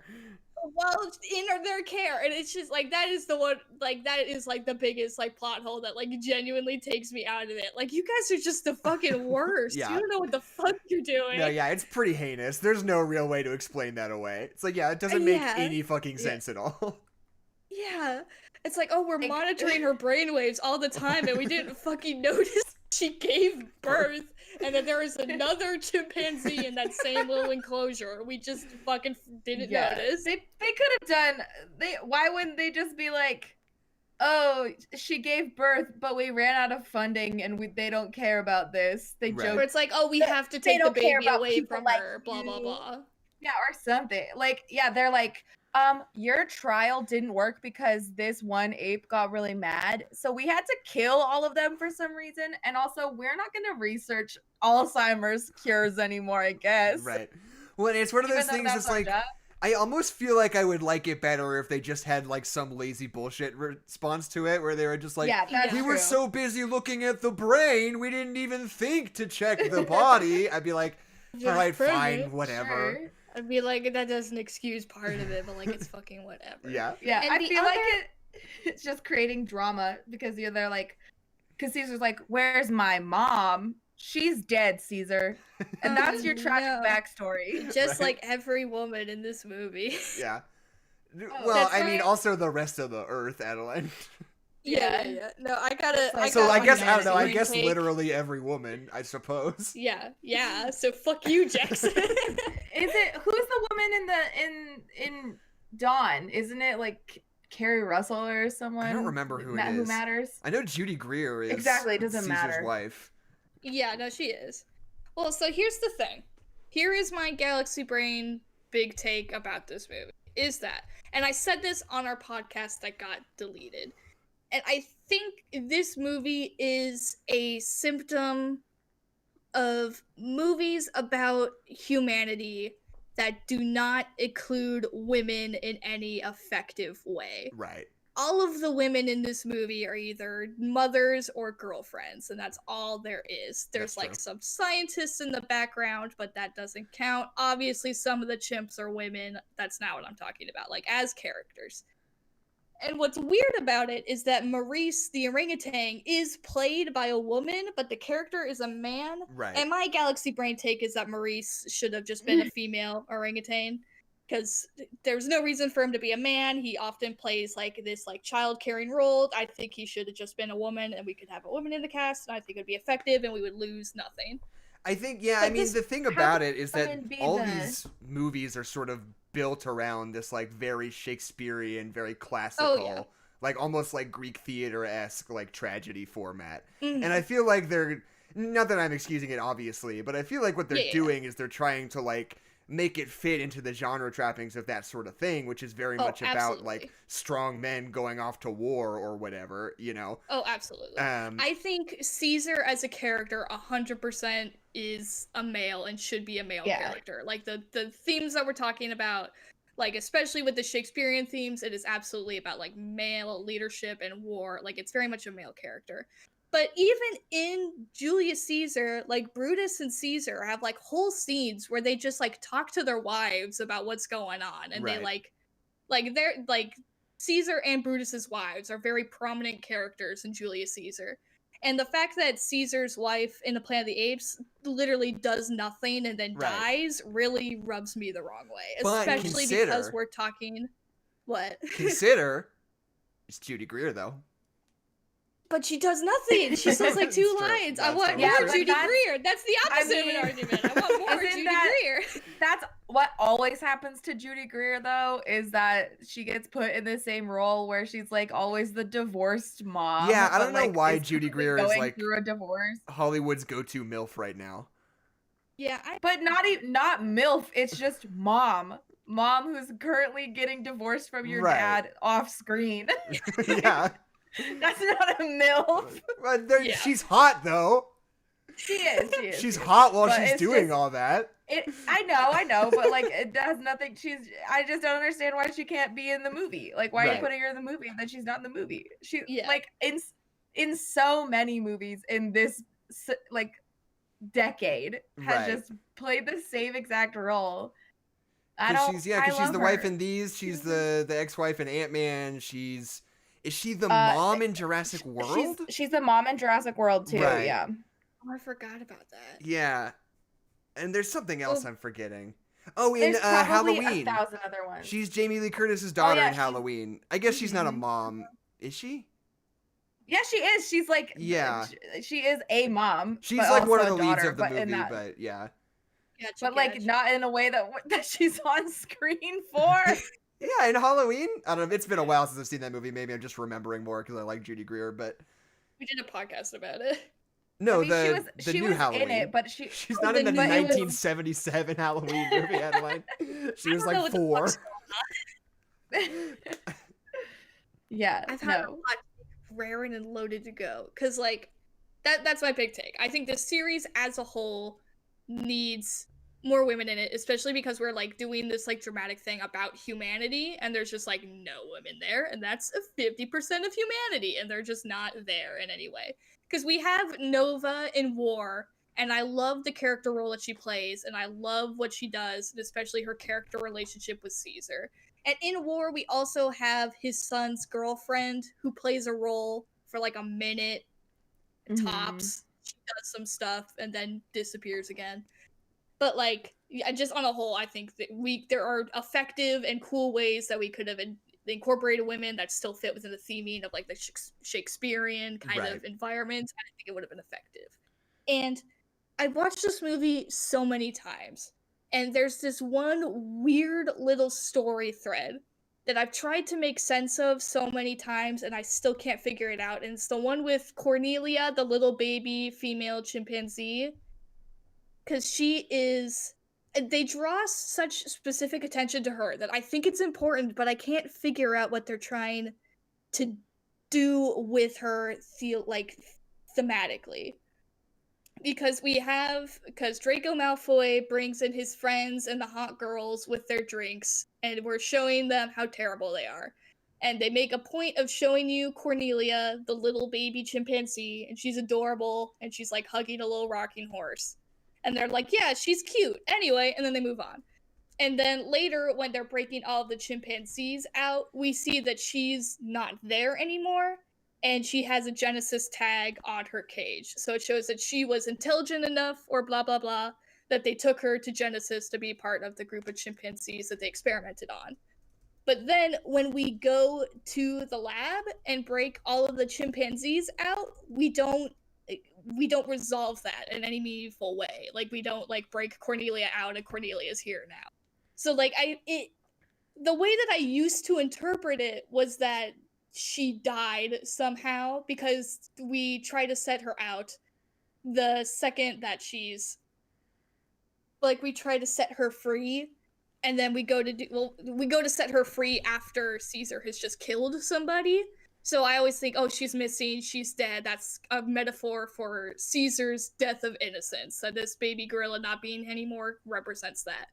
But that doesn't make any sense to me because she's not dead. She went to that lab. And then when we get to the lab, we just kind of forget about it, you know? And it feels weird and clunky, and they like draw such attention to it that I can't figure out what they're trying to do with it after watching this movie so many times, you know? Yeah, I mean, I guess I don't know. I guess I just got cocky this time because I wasn't watching the movie maybe as closely as I usually do for this podcast, just because it's a movie I know really well. Like, I did watch it, but I was like kind of doing other stuff. I didn't make any note of that while I was watching it this time. I probably just wasn't paying close enough attention. And I don't remember well enough to... Yeah, no, literally, like, what I described is, like, the only time that she's in the movie, but, like, we zone in on her so much that it confused me, and I was trying to figure it out what we were, like, actually trying to do with that. Because, like, I don't know. I think it was a missed opportunity, because, like, this movie is like the beginning of Caesar as a ruler, as a leader, who he's going to be as king, quote unquote. Because right now we're like in the rebellion phase. Like he's getting these people together. He's trying to build a society. Apes are stronger together. Blah blah blah. Like these are like the stepping stones that are later on going to become a society on their own. But when you're doing it through a revolution, it is very much violent and aggressive and like fighting and like all the like violence that we see going on with the gorillas. But I feel like when you're starting a society, even while all this violent stuff is going on, there are still civilians like Cornelia and any other apes that like aren't able to fight that are still there. So I feel like we could have used her kind of as a representation of like the harder, more nuanced parts of leadership, that like while he is doing this rebellion, he still has to think about apes like Cornelia. Right. And like even if she did die, and that kind of represents like a failing on his part of being a leader, and then later on when he like cares about children and is trying to like build a society, like that affects him and how he rules, I think that could have been really effective. But Isn't just the there way that the movie uses her is just kind of like, hey, look over here anyway. Isn't there another ape named Cornelia in one of the other His ones? wife is named Cornelia, but Okay. I don't think it's her. I think it's a different gorilla or a different chimpanzee. Is it possible that I took it as like this is like Easter egg world building, like this is Right. something that you'll see later down the road? Is it And it's also is like it a Charlton Heston Planet of the Apes thing that they're just calling back? I'm not exactly sure. I'm not a hundo P on that. But it 'Cause feels like movie's this more is into he that just like than... Sorry, I keep interrupting you, Kezia. Oh, it's okay. But he just like he couldn't stop her from being taken and like experimented on, the way that he like lost his mother to, the way that he was like abandoned by, and like his adopted father betrayed him in search of and because of. And I feel like that is like the motivation, truly, like not just his own little pack that he had met, but to like go out and seek out all of the apes in the city. I feel like that it was his like final push, like, oh, this is bigger than these apes that we've formulated here. Like apes are stronger together. Look at all these sticks that are unbreakable in our little bound bundle. Yeah, I guess it's good you're saying that, because she was taken to Genesis. He was like, okay, we gotta get everybody in San Francisco, all the 10,000 apes. All the apes in the Tri-City area. This is a little nitpick, but it's just one that I think is very funny. That moment where Caesar's doing the little apes together strong demonstration. they're signing back and forth, and it's like subtitled. But then when he does that, he's not signing any words. He's not saying anything. Mm-hmm. He just breaks the one stick, and then he can't break a bunch of little ones, and that is a visual metaphor that represents how apes are stronger together. But they like subtitle it as if he's like speaking language in a way that I think is really funny. Like, I just want to make sure that you get it. Yeah, I know. I'm positive that they didn't subtitle it first, and then people didn't get it, so they decided to subtitle it. But it's just like, imagine if any time somebody like used an idiom in a movie, it was like subtitled just to make sure. To make sure you like got it. Later on throughout the trilogy, how much of it, like the apes communicating, is purely 100% American Sign Language, or how much is like interpreted? This is its own ape language. Right. Like, I think that's cool that they're creating their own new language, and that's important in building a society, because we live in a society. We live in one of those. Yeah. We live in one I do of those. think that's Are we gonna talk? Okay, wait. I'm gonna get us completely off track here, okay? Oh no, can I say my thing first? Then? I know what you're gonna say. I know what you're gonna bring up. Right. I don't want to talk about it right now. Okay, fine. Adeline, go. I was gonna say that's what's interesting about the second one, because you have that weird dichotomy where Caesar can speak English on some level, a very small amount of English that he can speak, but he speaks a lot while all the other apes are doing sign and can't really talk. And so then that's when Brutus chimp comes up, and he's like, he just loves humans. He loves humans. He speaks English while the rest of us do sign. And it's like, oh, Koba. Yeah. Koba Cabana. You want to talk about the Snyder Cut now? Yeah, it's just so wild that I don't get it. So look. Adeline and I love Batman v Superman, and we're so hyped about the Snyder Cut. But the fact that Zack Snyder was like, I'm gonna bring back Jared Leto to make him say we live in a society in this movie is so insane to me. I don't understand how you could not understand that we don't. That nobody has ever actually said we live in a society, but that's just like but that's just like the joke, is that that's essentially what all these big stupid galaxy brain takes are. It's just we live in a society. But so the fact that they actually made him say that is like such like a it's like when Disney movies make fun of themselves but don't actually change anything, and you're just like, what the fuck was that? Like, it's exactly the same thing. It's like, what the fuck are you doing? If you know that it's corny and doesn't mean anything, why did you say it? Well, I don't think that's even it. I think that like the way that we use "we live in a society," it's become synonymous with the Joker because they're just satirizing a very particular type of online social media content. But like, it's just the thing where people say like, we live in a society where people care more about money than they do about love, and you say that and everyone's like, cool. I mean, that's like, none of these people know I have 300 hours on League. Right, exactly. But like, and then, and those type of people are always like, oh, the Joker's so cool. And that's why it like all got wrapped in with that whole thing.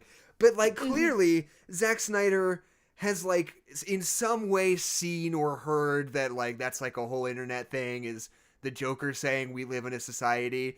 I can only imagine he put that in just being like, oh, this will be like a fun fan thing. Like they would like if the Joker said that, without like fully understanding what the meme is, That's the only thing I can imagine. I just think it was just tone deaf. Yeah, that he just doesn't get it. It was just like, people want him to say that, I'll let him say that. Sure, why not? Be like, no, God, no. Stop. Do you like this, kids? Yeah. No, we don't. And you know what's so wild? I said this in the Discord. By the way, if you're not on our Discord, you can get on our Discord. The fun. links in the description right now. I got a new Discord server where we're having fun. But like the YouTube comments on that trailer are mostly people who are like really sincerely excited about the Snyder Cut, and good for them. But it's just like so many people being like, that was so awesome. That was so great when he did that. I love that he said we live in a society. That was really cool and tough of him to do. And I was like, what? How do you not think that's stupid? I don't know. I just don't get it. Because we live in a society, and that's why it's not okay to murder people and laugh, which will be the last thing we say on our podcast when we reveal that one of us was the killer. Oh, ho, ho, ho. We live in a society. It's really sad that we live in a society. Let's see, what do you get when you mix a podcast with and society. a need for clout? You get what you fucking deserve, and then we kill you. Yeah. There's just a fuck. gunshot, and then the theme music plays. Yeah, and then the ska music plays. I don't wanna make fun of you because I support you in your sincere like of the movie Joker, which I also agree with on some levels, but do you still think the part where he says the knock knock joke before he shoots Robert De Niro is good? I still like it. I do still like it. I'm just checking. I think it's good. I like it. See, my relationship with Joker as a film is that like I know it's like one of the things. It's like I know that it's bad for me, but I like it. Like I know all the Right, this is a right. total neckbeard Reddit incel movie, and I understand that. But I did also like it and had fun. So Yeah, of course. No, you're when he allowed to goes- like when it. he I love makes- Batman v when- Superman. Batman v Superman is one of my favorite movies, Adeline. I get it. Yeah, and I just can't tell people that I like it. Right. Like the Joker and Batman v Superman, I can't just be like, I like those movies. I have to be like, hold on, but you don't understand. Sometimes it just hits. It works. Sometimes it just hits. When he goes, what do you get when you mix a mentally abused shut-in in a society that doesn't give a shit about him? You get what you fucking deserve. Oh, God. And he shoots the guy on live TV. I'm like, fuck yeah, dude, that rules. That scene, it was built up too. It made sense It in the really was. context. But then if you start thinking about the context too much, then that's where you're like, It gets oh, a wait a little minute. I Well, just it's like, think 'cause, like, I just think that line it's a- delivery and the way that particular line is written is so fucking stupid. It takes me out of it so bad. No, it's good. I like it. Oh, I think it works. I think Okay. it's appropriate for what they're trying to accomplish. All right, Yeah, all right, It's one of those things where it's like, I agree with what he's saying with on some level, but then I know the people who relate to it are not the same people that I think that it's actually talking about, if you know what I mean. It's like, Yeah. that a lot of 100p. problems in society are caused by society. So you have all these fucking assholes who are like, hey, we live in a society. And I'm like, shut the fuck up. You don't get it. Yeah, where like, I mean, it could be, you could take it as like, oh, we live in a society that doesn't care about people who need cycles of help poverty, with their blah, blah, blah, mental health. and their mental illness, and they're like, we live in a society where I'm not allowed to say the N-word without getting fired, and I don't think that's okay. Right. Yeah, it's like, we live in a society where women won't date me. And it's like, what the fuck are you talking about? What do you So, guys you think know. about when Tom Felton says, "Get your damn hands off me, you get your dirty"? so- What does he say? Get your Get your fucking hands off goddamn me. shit ass hands off damn me, pause, you cunt ass pause, idiot. pause. Ape. Yes. Wet ass pussy.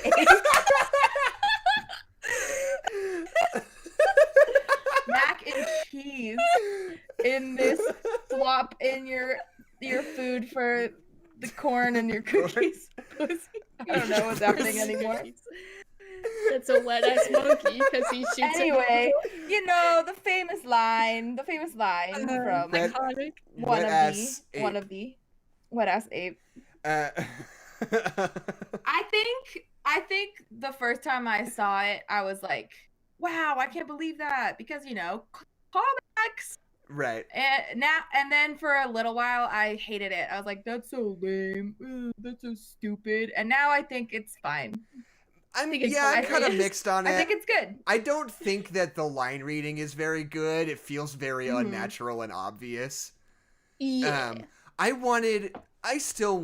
think the better and more iconic line from Planet of the Apes is "You blew it up, you maniacs, goddamn Yeah. you all to hell," which is Yeah. something I would much rather see called back Oh my than fucking God. "Damn dirty ape." Where would you put that? But in that would be movie, the then? perfect thing to say when the gorilla runs into the helicopter and you're like, you blew it up. You blew it up! Perfect. No, I think there's a Well- scene where Caesar fucking blows up a whole bunch of gas tanks at the human camp. And if Woody Harrelson was What just is like play it real natural, real Oh, understated, if in Woody the- Harrelson was not just in like, this movie. "You blew it up, you animals, god damn you," I'd be like, fuck yeah. But like halfway through, he's like, "You blew it all the," because he loses the ability to talk. And then make Caesar monkey just noises. slides into him. I know, but he just goes, that's not as funny. My bit was funnier.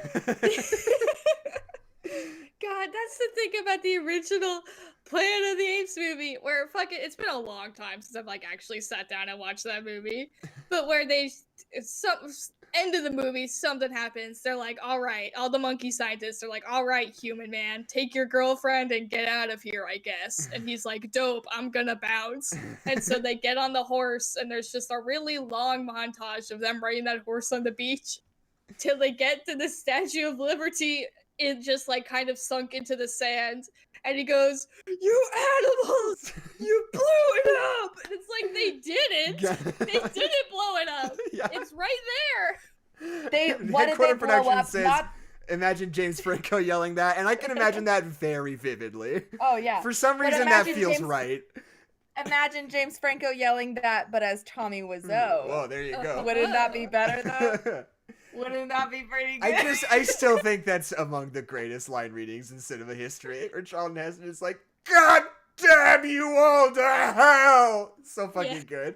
Yeah, it is good. You maniacs! They blew up the Earth. They blew up what? You blew society. You blew it all up. Blew up society. So good. We live in an ape society. We live in an ape society now. I guess now that if we all humanity died. Want to do all the Apes movies? I guess we can do them in chronological order. I hadn't considered. We've said this before. I hadn't considered that these were prequels. So, although that's fair. Where do you put the Tim Burton one though? Because that's an alternate reality. Yeah, Tim Burton is alternate reality, so it happens at the same time as the original Planet of the Apes. I would argue. That's fair. But also, whatever. That's the one. I still can't get over Abraham Lincoln in that movie. I love Abraham Lincoln. Yeah. I love Abraham Lincoln. I am all for Abraham Lincoln. It's so dumb. The things that I really love about this movie, after living through COVID, this much of COVID, through to this part of COVID, because COVID's not over yet. I do appreciate the simian flu. Yeah, I do appreciate that the whole world basically ends because of his asshole neighbor, because that feels very true in reality. Right. There's a lot of things that involve that asshole neighbor that if he just wasn't an asshole, the world probably wouldn't have ended. Right. Like if he hadn't yelled at an old man with memory issues, then Caesar wouldn't have attacked him. And if he didn't get on a plane after dramatically coughing up blood into a handkerchief, then the world wouldn't have ended. Right. Okay, Giuseppe. Okay. The one performance in this movie, not to talk shit on like everybody in this movie, but I don't think anybody in this movie is like super great, except nobody really stands out except for John Lithgow. I think John Lithgow is good as hell in this. And like there's that moment at the beginning when he gets that Alzheimer's treatment for the first time, and James Franco's like, well, we gotta like run some tests, I don't know, and John Lithgow just like grabs him by the shoulders and is like, I'm not sick anymore. Like, I know you need to like test me or whatever, but I'm telling you, like, it worked and I'm fixed, it's better. Like, something about that reads so pure and sincere and like real to me. Like that line reading works so well. I just feel like the joy in that, you know? I think it is really profound. Oh god, the fucking scene where they're sitting down and eating breakfast and Caesar notices that he's using his fork upside down and has to like slowly and patiently flip the fork around for him. It's just fucking, it's heartbreaking, bro. It's so sad. Yeah, I feel like all of the thematic elements that are delivered by John Lithgow, like, really are the ones that translate throughout the movie and then throughout the rest of the trilogy. Whereas all of the, like, veterinarian girlfriend stuff, like, she is constantly saying, like, hey, you need to stop trying to force things or something like that. Like, she's like, this is how nature works, which doesn't make sense in a movie about how, like, science developed an ability for apes to be super intelligent, because that's not nature. Right. So like none of what she says ever feels like it's anything, but all of the John Lithgow, like, I am experiencing beauty and it's being overshadowed by like this fear that it's going to go away, feels like that is something that this movie is trying to talk about, and it's really good, and it's a lot of times using no dialogue, and that's awesome. Right.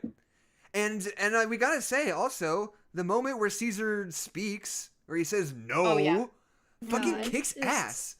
So fucking Oh, good. yeah. The I fact think- that it's just silence Yeah. afterwards, and the way that Andy Serkis talks as Caesar is so good because he doesn't just say no. He says it in like the Yeah. raspy, like back of his throat, like chimpanzee, like the way that they make sounds. It's Yeah. so good.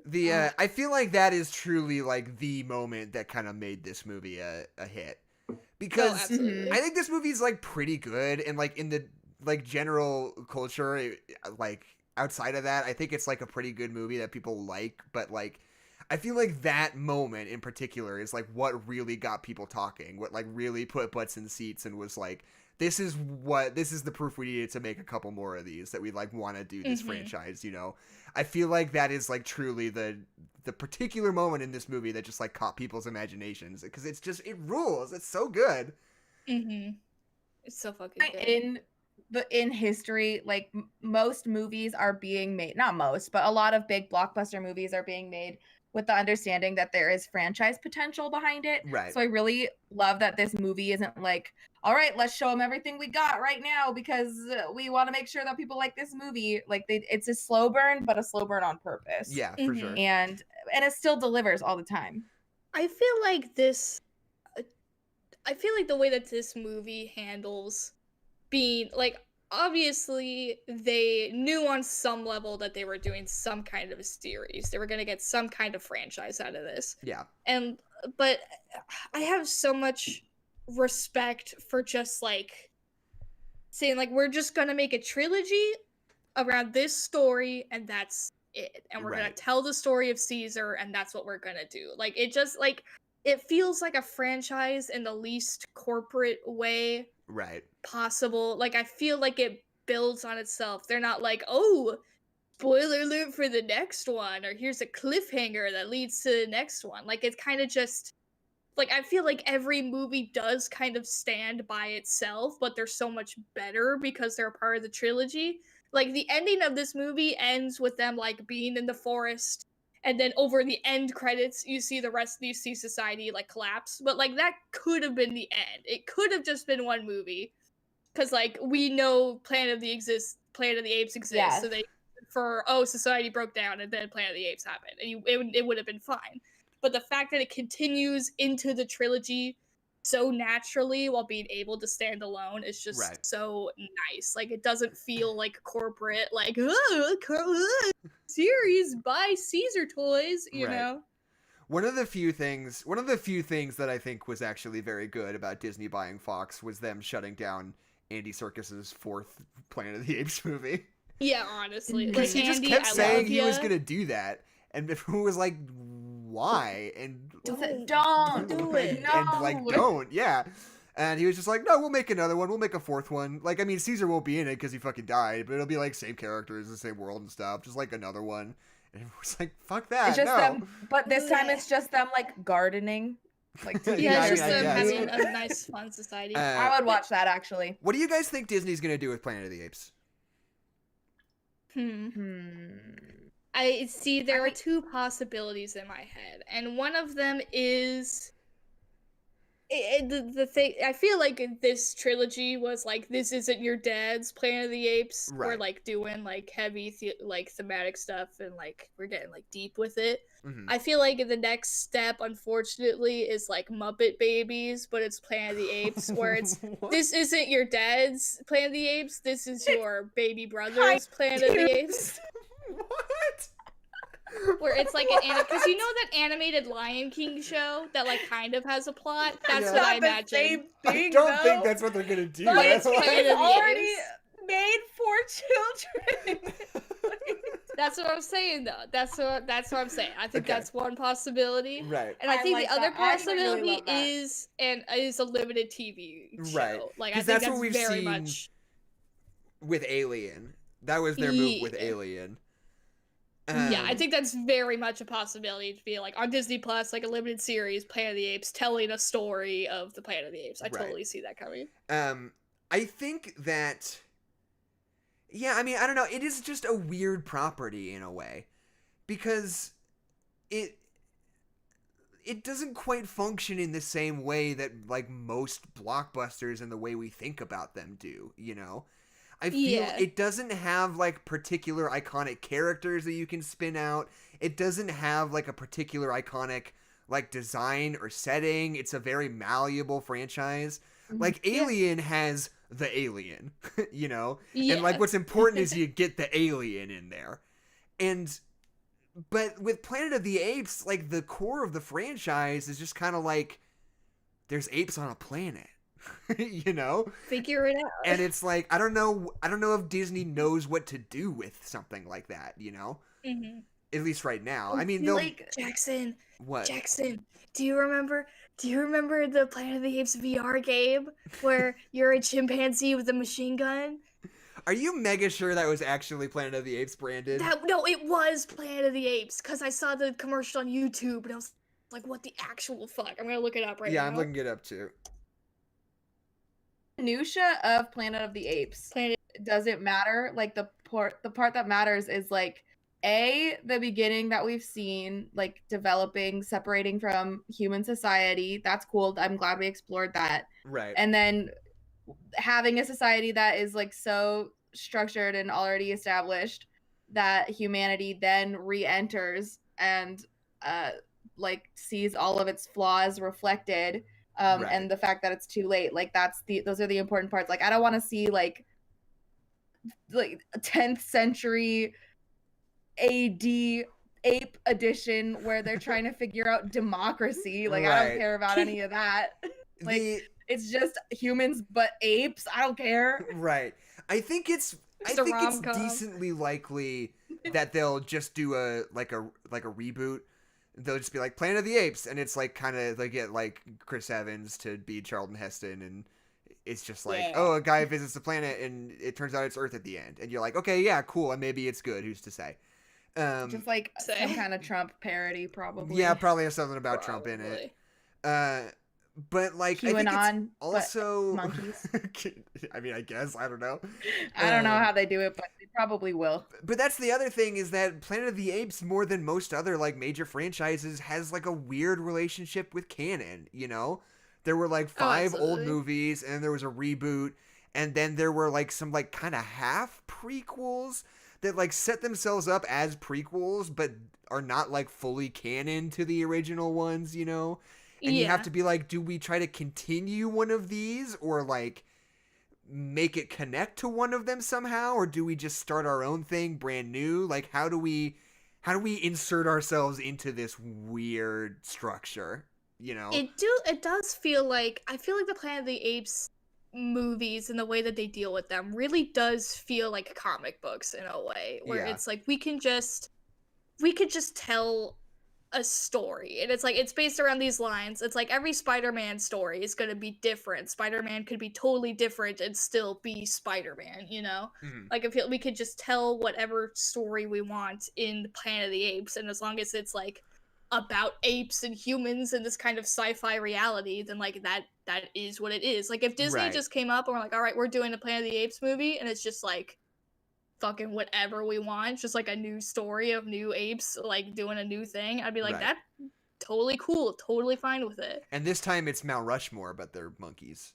We just keep picking different American monuments to replace with monkeys. I want the only possible in between movie I would want is Abraham Lincoln's inauguration. Yeah, exactly. Whatever the ape civil war is, I guess. Where Abraham Lincoln freed the ape slaves. That would be that's what I want. That's the only thing. Although wait, was the Statue of Liberty a monkey in the original one? No, it was just the real one. Okay. It's just for some reason it was just in my brain it was a monkey too, but I guess because that's the Futurama joke where it's a monkey and then it's an octopus or whatever. Okay, I hate to derail the conversation, but I have looked up Planet of the Apes VR. Yeah, Crisis on the Planet of the Apes. Crisis on the Planet of the Apes. So it came out 2018. It takes place in between Rise and War. And you do play as a chimpanzee, and you do have a big gun. And wow, it just looks like shit. It doesn't look good. Like graphic wise, real bad. Are you seeing these same pictures that I am, probably. Jackson? Okay, so here's the thing. We cannot afford a VR setup, but no, we can't. Our good close friend Tosh Rader is a VR game developer and has a pretty good VR setup. If I could talk her into going over to her house and letting me use her computer, I could hypothetically stream myself playing Crisis on the Planet of the See, Apes. I am seeing this picture, and it fills me with such hope and joy, where it's a little, like, character screen of the guy that you play. And it's just, like, this ape standing there with, like, stats next to him. And it fills me with such hope that there is some element of character customization. Because, oh my fucking god, if you got to create your own ape OC, holy fuck, take my money. Right. Tasha's probably not listening, and I'm glad she isn't, because I'm kind of just inviting myself over to her house to use her computer, but I'll see if I can. I think we should. I think that is something that should happen, and I'm sure she would let us. Absolutely. We will find a VR set somewhere. The truth of the matter is that it would be me playing it and just you guys, like, watching me. Yeah, that's fine. Yeah. Wow, this game doesn't look good. Have you played Ape Out? What the fuck is that? It's the one where you're like the ape in the sky. You're like a gorilla in the skyscraper, and it's like this weird indie game with like that sounds awesome. Yeah, it fucking rules. I'll send you a trailer later. It's right up your alley. You're Well, just like the the silhouette of a gorilla, like running around in a top-down like shooter, but you just like crush guys and push them into walls. Oh and yeah, stuff. I've seen that. I feel like I watched you play that for a little bit. Yeah.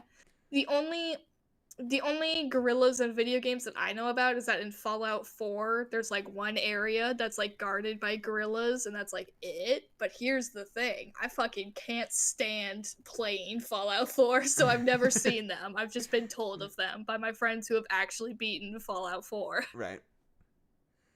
So wait, hold on. I'm just thinking about the Tim Burton Planet of the Apes, which I have not seen. Yes. If the Abraham Lincoln is an ape, does that what does that even mean? Because that doesn't mean that there was a human society that was like ours and it is Earth. It just means that they're their own separate thing. Why would that be a revelation?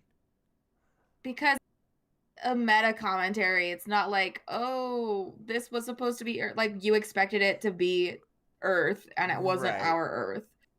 I guess. Surprise! Gotcha! Now you're thinking about society now, I bet. Oh man, Tim Burton sucks. Probably not. Probably no. That says nothing. In my Do we want to talk about the fucking Wednesday Adam things on stream?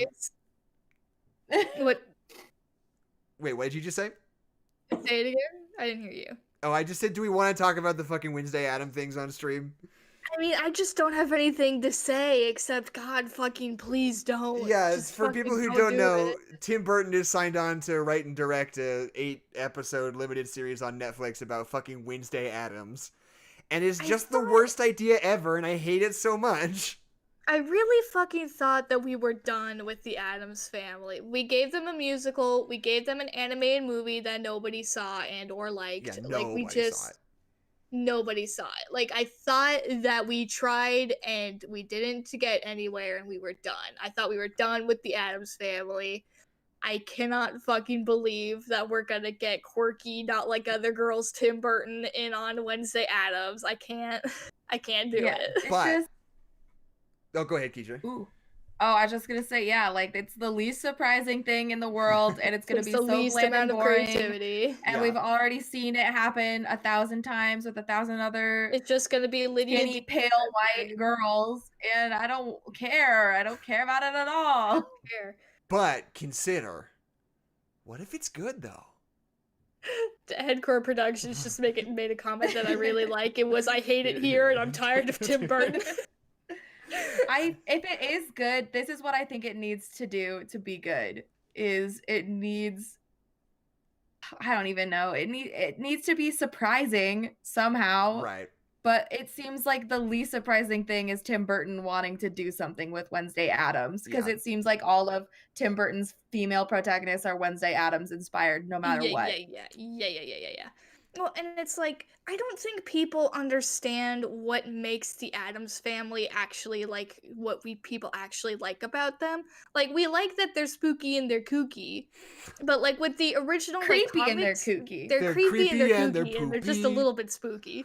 But like what was loved and beloved about like the original comic strip was, yeah, they're like silly and spooky, but at the end of the day, they're like a real family that's like cute and like have nice relationships. Like I don't know. I feel like they're just like, especially with the animated movie, I didn't see it because nobody did. But what Right. I got from the trailer really was like, we're spooky and we don't fit into fucking suburbia. And it's like, God fucking, yeah, we know. That we is know you a- don't I thought- fit into suburbia. That's a I thought fucking of what weird I- movie because that was made by Warner Brothers. No, excuse me, not Warner Brothers. Universal Studios, who don't have an animation studio. Yeah. They truly just like got a bunch of guys together with no infrastructure and were like, could you make a movie if we just like gave you some money? And they're like, yeah. And I mean, here's the kind thing, of. it was fucking ugly. It's Right, the yeah. ugliest animation. Yeah. Were you about to say something? I thought of how I would like a Wednesday Addams miniseries. This Okay. is what I want. I She's a want it to be. superhero. I want it to. No.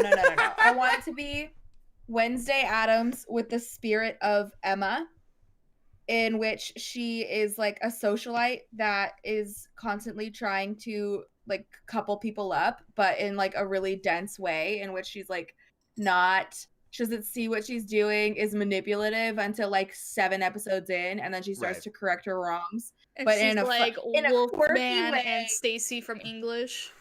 Yes. That would maybe be fun for me. That's funny. That would maybe If it was be Emma. fun. That's a good pitch. Yeah, that is a I good think. pitch. I think you could. There are things that you could do with like a coming of age story with Wednesday Addams and like her family and society at large. You could do something. I feel like I don't trust Tim Burton to take that idea and do something we haven't seen. I think he would just do exactly what you would expect. Yeah. Where she goes to like college and they're like, you're weird, and she's like, oh no, I'm weird, and then she's like, actually I'm gonna embrace being weird, and Right. it's like, fuck, I don't care. Like know? real life, she would go to college and she's like, I cut heads off of Barbie dolls, and people are like, okay, cool. Did you take the notes from chemistry? Yeah. Can I Yeah. look Okay, at them?" cool, you should go to therapy. Yeah. Or they're like, yeah, okay, do whatever you want with your toys. Cool. Yeah. And here's the kicker, if she goes to an arts college, everyone else also fucking did that. Okay. Do we have any final thoughts about Rise of the Planet of the Apes before we move on to WandaVision talk? I have another thing to say about the Addams Family. Okay, I guess. Because you know what I enjoy way fucking more than the Addams Family? What's It's that? the Munsters. I feel like humanity has just like completely forgotten about the Munsters. And What I about love that them. Fall Out Boy song that samples the guitar riff? What about Yeah, that? that's like the last time that they were like in the popular Relevant. eye. Cause Yeah. like it I don't know, I just like it so much more. I think they have like a fun dynamic baked in where they have like their niece that lives with them who's just like a normal teen girl from the 60s, is and it's funny. hilarious because the dad is literally Frankenstein. Like it's so good. Like I watch those old TV shows of the Munsters and it's like actually hilarious. That's and I'm true. upset that we keep giving the Addams Family so many chances and it's never good. Why can't we give the Munsters a shot? It's not never good. Come on. The Barry Sonnenfeld It is good movies sometimes. rule. There are lots of times that it's good. I'm just saying that the last like 2 things have not been show-stopping. Okay, so here's what we're gonna do. We'll move on to WandaVision. We're gonna go into spoiler zone for WandaVision if you care about that on the stream or in the podcast. But we'll say before we have a mass exodus of people who don't want to hear it, that this is our 100th episode, and I just kind of want to get sappy for a second because it's just really cool that Adeline and I have had the. It speaks to the fact that we like doing this, that we're still doing it. Because if we didn't like it, we would have stopped like 96 episodes ago. Oh yeah. And we've talked about it before. We say it a lot now that we're sort of starting to get some traction, but we've got new people in this chat every single week. And it's so exciting to like see like new people come and find our content and like engage with us and like say interesting, smart things in the chat a lot of the time. And I'm just really happy that we've sort of, especially with the Discord server now, which you can click on in the description. There's a link in the description to join the Discord server. Like, it feels like we're kind of gathering a little community over there. And, you know, it's not like bustling right now, but every couple of days someone will post a trailer or we'll talk about Pokemon or something, and we like have a conversation like with each other for a few hours. You know, it's good and I like it a lot, and it's just really exciting, and I'm really happy about how this whole crazy experiment has gone. You know, we call life. This crazy experiment we call life. This society. And I'm really happy to have Kezia here. Kezia, I know you haven't been here for 100 episodes, but you've been here for like 15 episodes though. 15. So. Yeah, and they've been fucking good, and they're way better since you've been here. Yeah, I don't know. Does anybody else have anything to say? I'm excited. I think you captured it. Like, I'm happy. I love engaging. It's cool. I don't know. I'm one of those people who's like totally fine with just screaming into the void, you know? Like, I'm all about, like, it's not about who sees it, it's about, like, just making it. And, like, if a post gets 2 likes, that's whatever. Like, I made something, and I'm glad that it's out in the world for people to experience, even if they're not. But the fact that some people, like, actually are is amazing. Like, that's so cool. Like, to be able to, like, have a community that, like, I see other people have, and, like, anytime anybody fucking, like, does any, like, fan art or fan anything, I'm just like, holy shit, I exist and people enjoy the things that I'm saying. Like, it's just bonkers. Kezia, your turn. Yeah, it's been a long, hard road for me personally. Yeah, and I just didn't ever think I would be here, but we've made it this far. I know you're joking, but you've done really great work on this podcast, and we're super happy to have you, and we're excited to keep doing it with you.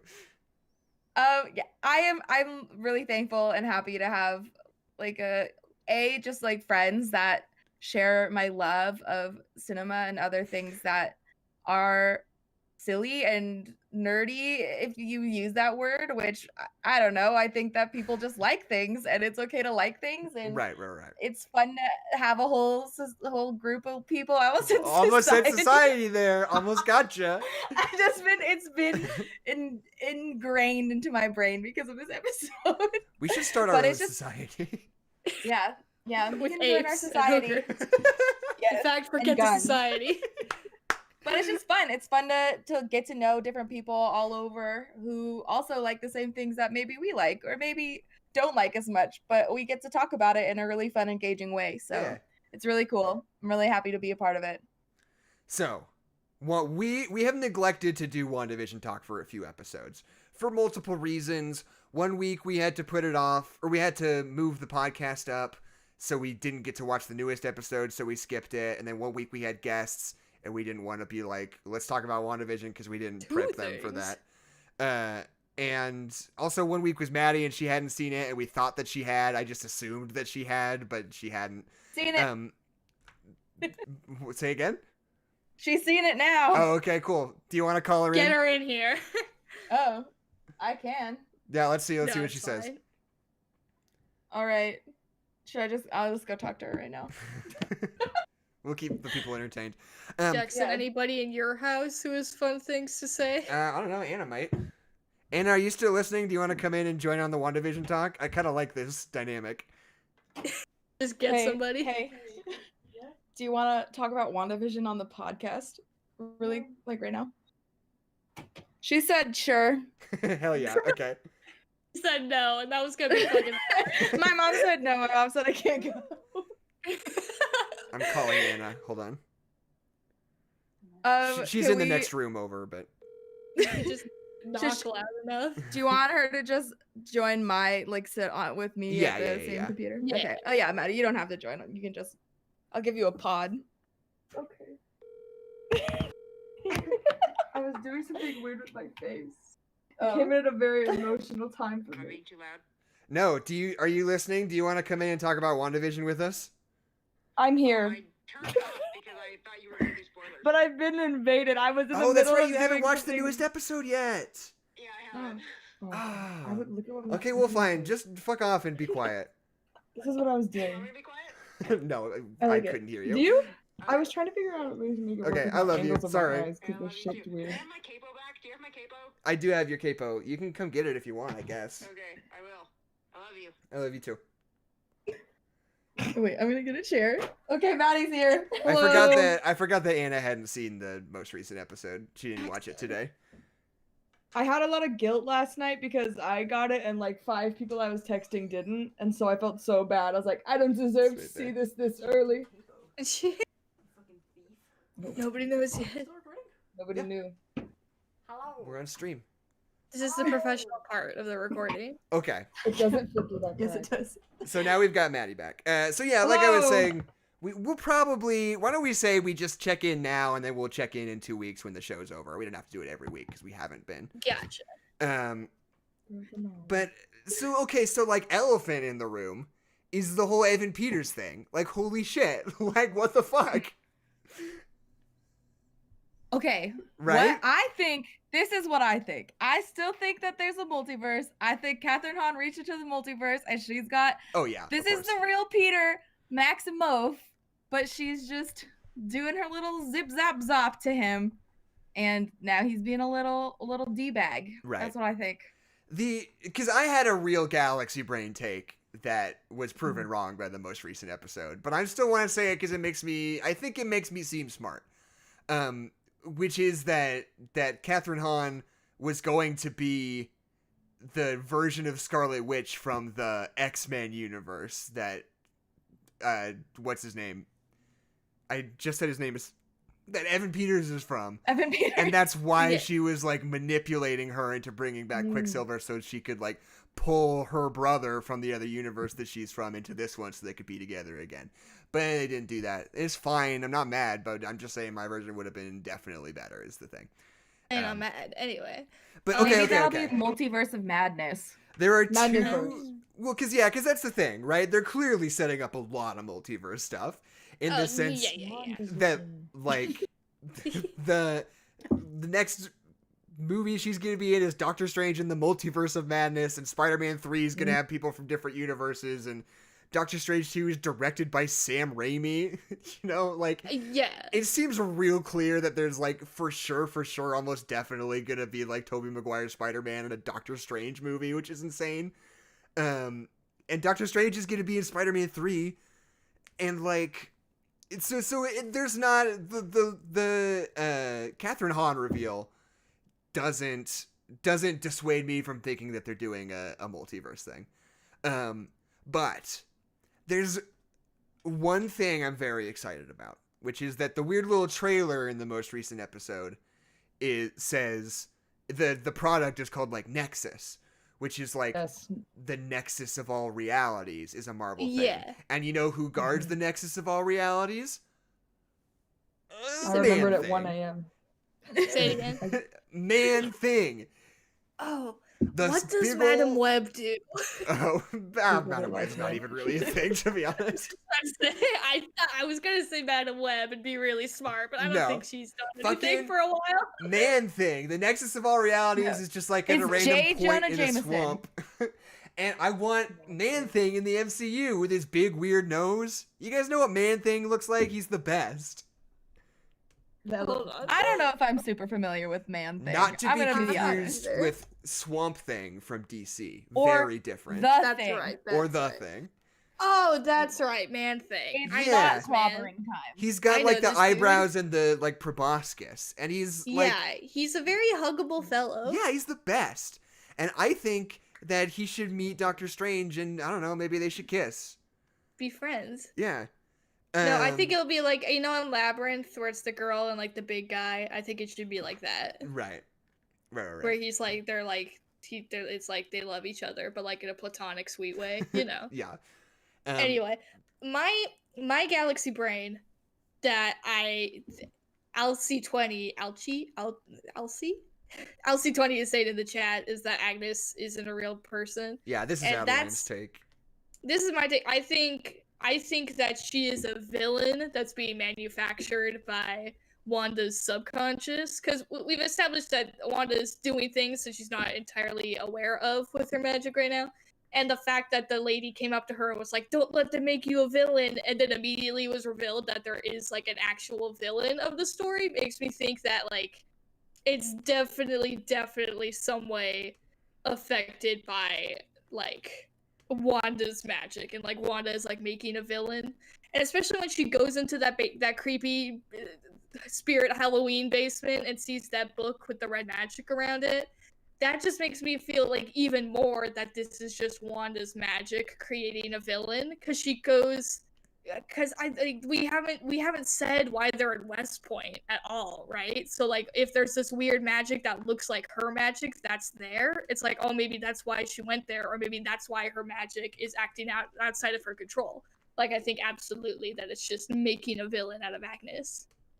I'm loading up the stream with Idea, my like but I man do thing fan disagree. cam. Those who know fear man thing. If you don't know, you don't know, you know. Have you heard the hot goss about man thing? Those who know fear. Theory. Look at that contour, that eyeliner. What was my theory? What was your theory? I don't know. I don't even remember anything. It was a mad dash to watch it at midnight last night. Oh my God, I was running. I was literally running across the keyboard. I was running and then it was frozen, so I was like, I didn't have to brush my teeth in 25 seconds.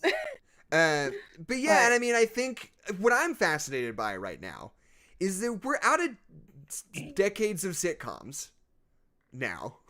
You know, that's fair. Like, what are we getting into the future? They're gonna predict the future of sitcoms.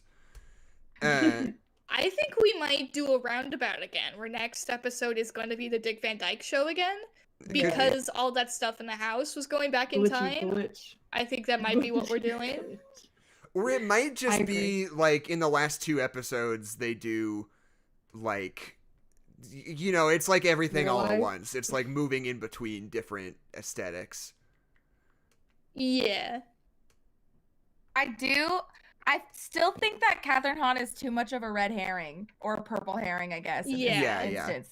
Because it's just like too early. It's too early to be too like on the nose. Like there's a song for it. Like yeah, it's very in your face. She's of an actress. Like the only other thing I know her from is Parks and Rec. Like she's very silly to me. Step Brothers. And Step Brother. Yeah. I don't think they would cast her as like a serious actual villain. Jackson, stop putting so many pictures of Man Thing on the screen. I love Man Thing. He's my boy. I'm making a Man Thing fan cam. I'm gonna put a bunch of like hearts and stuff around it. I've got a sugar heart. What is that TikTok? Yeah. I don't even know. I don't do nothing. But like, also, here's the thing: is that Catherine Hahn, first character that they see, like she walks in and she's like, "It's gonna be a gas," right? And like that's just like, oh, she's probably the bad guy. But also, Dottie in the second episode was so shady. And there was that whole thing about like for the children. Yeah. I think that she's still. I think there's something afoot with her. Yeah, I think that Dottie is more sinister than like the show's alluded it to be, because they really, when I watched it the first time, they really stressed that like Agnes is like, Dottie's the secret to everything. Dottie, and I was like, right. And then Dottie has not come up again since at all. No, she's disappeared. I really noted this. Yeah, but she's been on the screen. Has she? Like there was that scene in the 70s one when the power goes out because Wanda gave birth, and she's like, "Does this make me look fat?" And then the power goes out, and her husband like, "Thank God." Sorry. I didn't realize that was Dottie. I think it was. She was blonde. Yeah. I just assumed. It could have been any blonde woman. And Jonathan. That's my reverse racism. I'm sorry about that. Yeah. That's your one. Well, turn in your card, please. But I still think it's Dottie. I still think it's her. She's up to something. Okay, here's the question I have. Here's the question I want to ask. Do you think Vision's gonna stick around in the world after this? I think he's gonna die again. Maddie and I disagree on this one. I think they're gonna find some reason to just get rid of him. I think we're at a point.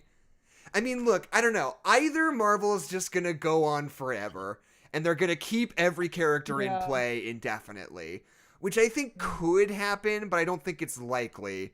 Or they're going to start coming up with excuses in this like phase 4 to like really eliminate characters as much as they can.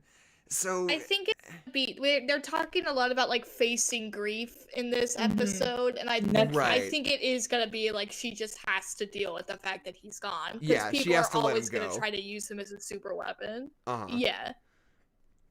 Which is a Think bummer she's because making a Vision's new my Mind favorite. Stone.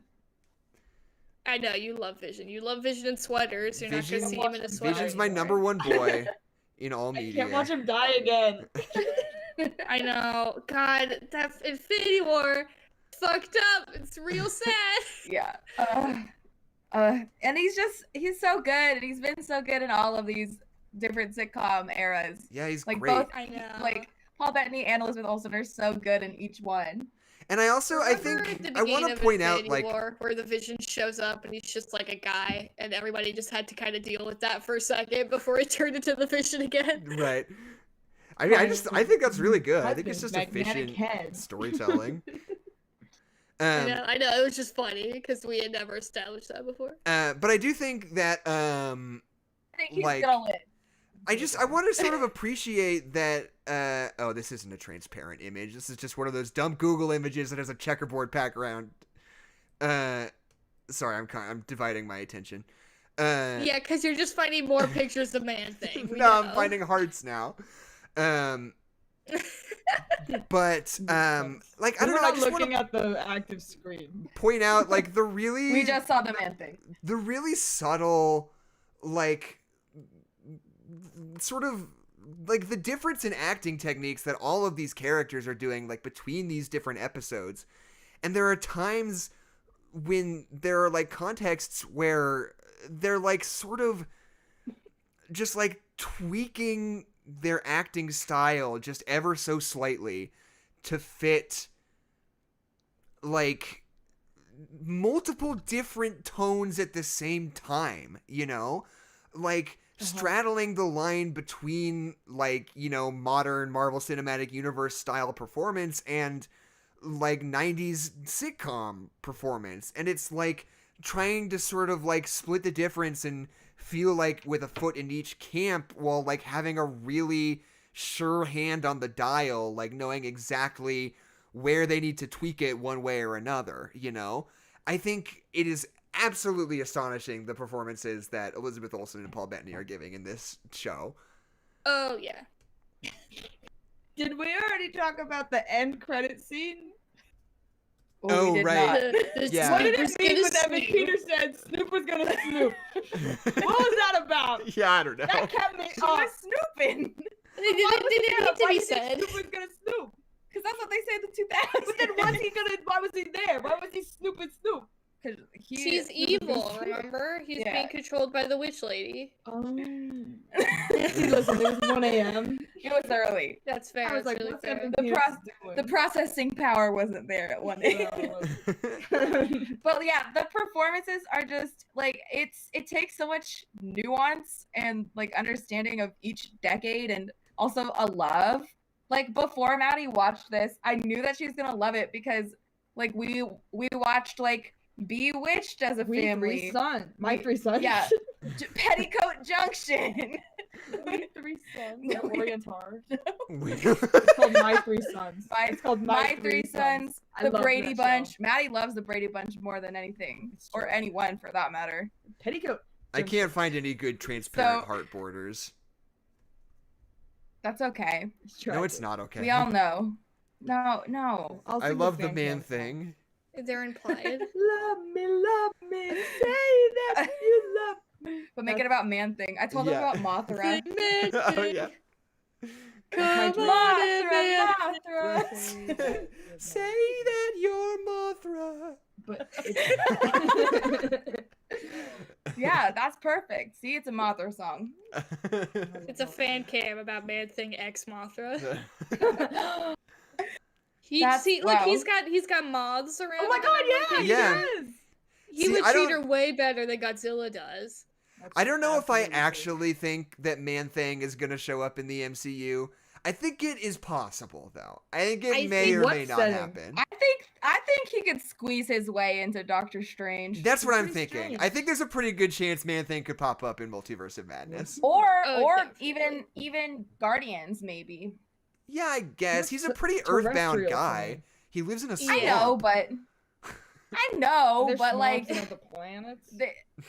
you say if they don't have swamps anywhere else. I guess not. That's what I'm saying. That's what I'm saying. But it's good. Well, there's something I was about to say about WandaVision just in general that I wanted to say before we stopped.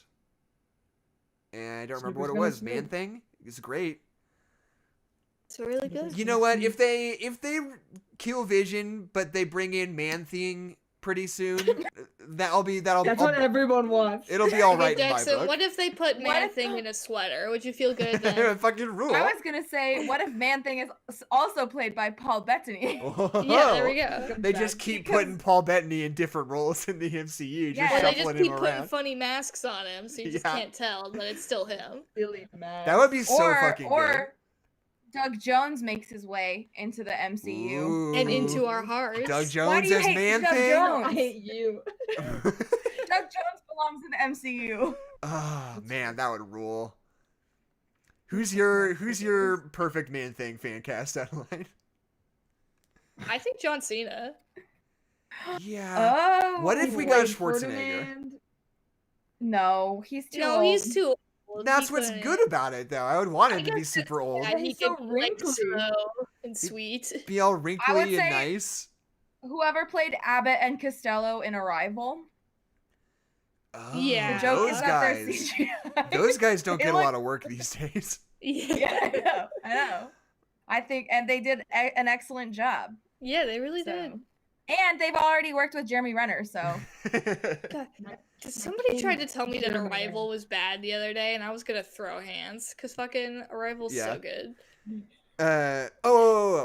I'm a little bit fascinated. The way that Marvel is planning out their like Disney Plus TV shows, they've got a shit ton of them scheduled, obviously. I didn't even Oh know. yeah. But I actually somebody did know that. put it together that like they've announced that like after every major TV show they do finishes, there's gonna be like a making of special that they drop. Mhm. And the same thing for the movies. They're gonna have these like exclusive making of featurettes on Disney Plus. Oh, awesome. So, but somebody like took the calendar. They were like, here are the announced number of episodes of each of these TV shows, like it factoring in a like making of and like when the major movies are supposed to come out. And they're like, literally every Friday from now until the end of the year, like Marvel's dropping something. Like we're going straight from WandaVision into making of WandaVision into Falcon and Winter Soldier, and then Black Widow will drop, and then we'll move into I think What If from there, or what's next after that? Disney Plus, all the Marvel movies and the special features they're like the behind the scenes and the bloopers. Yeah, there are, Okay, cool. which is good because those are always good. I love the Marvel bloopers; they're good. I know the Marvel is the best bloopers because it actually feels they're like these human people enjoy flesh. being on set. I Yeah. put on a Marvel Graham Norton spiral today. That was like 4 hours of my day. Oh right. So here's the question: do we want to keep checking back in on like Falcon and Winter Soldier and stuff? What do we think? It's helpful Yeah. for me because it actually gets me to watch these TV shows. Because Okay. left to my own devices, I will never watch a new TV show. Right. But that's the thing. Well, Like, maybe if we'll do that, and we'll also talk about Marvelous Miss Maisel just so Adeline can watch her Just so I Right. can show. fucking watch the third season. Fuck. Because here's the thing. Because I'm totally on board with like picking a TV show to follow, like at any given Yeah. time, right? Like after we finish WandaVision, we can pick out something else that's like running on a weekly basis that we can keep track of. I'm totally into that. I don't know if I necessarily want to restrict ourselves to doing Marvel forever because, like I said, they're going to be coming out with a TV show consistently forever. It seems like. That's pretty blonkers. I don't know what's going on with my brain. I'm sorry, everyone. She said that's pretty Blanca's. Yeah, no, I no, got I it. definitely I heard what she They're said like for really sure. I'm Like, just It's- processing. it's- oh my god, I can't even believe it. Blonkers. So I don't know. Yeah, Maybe we I'm can always just down. we can see if HBO or anybody has something premiering soon. I don't know if any other major TV shows are going to be premiering around March. So maybe we can do Falcon and Winter Soldier after WandaVision, but then like when there's something new and interesting, we can do that instead. Does that sound good to you guys? Would we be down to do whole episodes just about TV shows? Because, like, for example, like, I haven't seen Stranger Things yet, and, like, that's kind of out of the zeitgeist, but still something that any people Black Mirror. Any Black Mirror episodes, Right. which is crazy still. I mean, look, I don't want to sound like I'm being rude to you, Adeline, but Oh no, you're gonna be rude to me. Go ahead. I don't know if you're capable of watching an entire television show in a punctual manner to discuss on the show. It's like we watch 3 shows and I know in advance. That's fine. Right.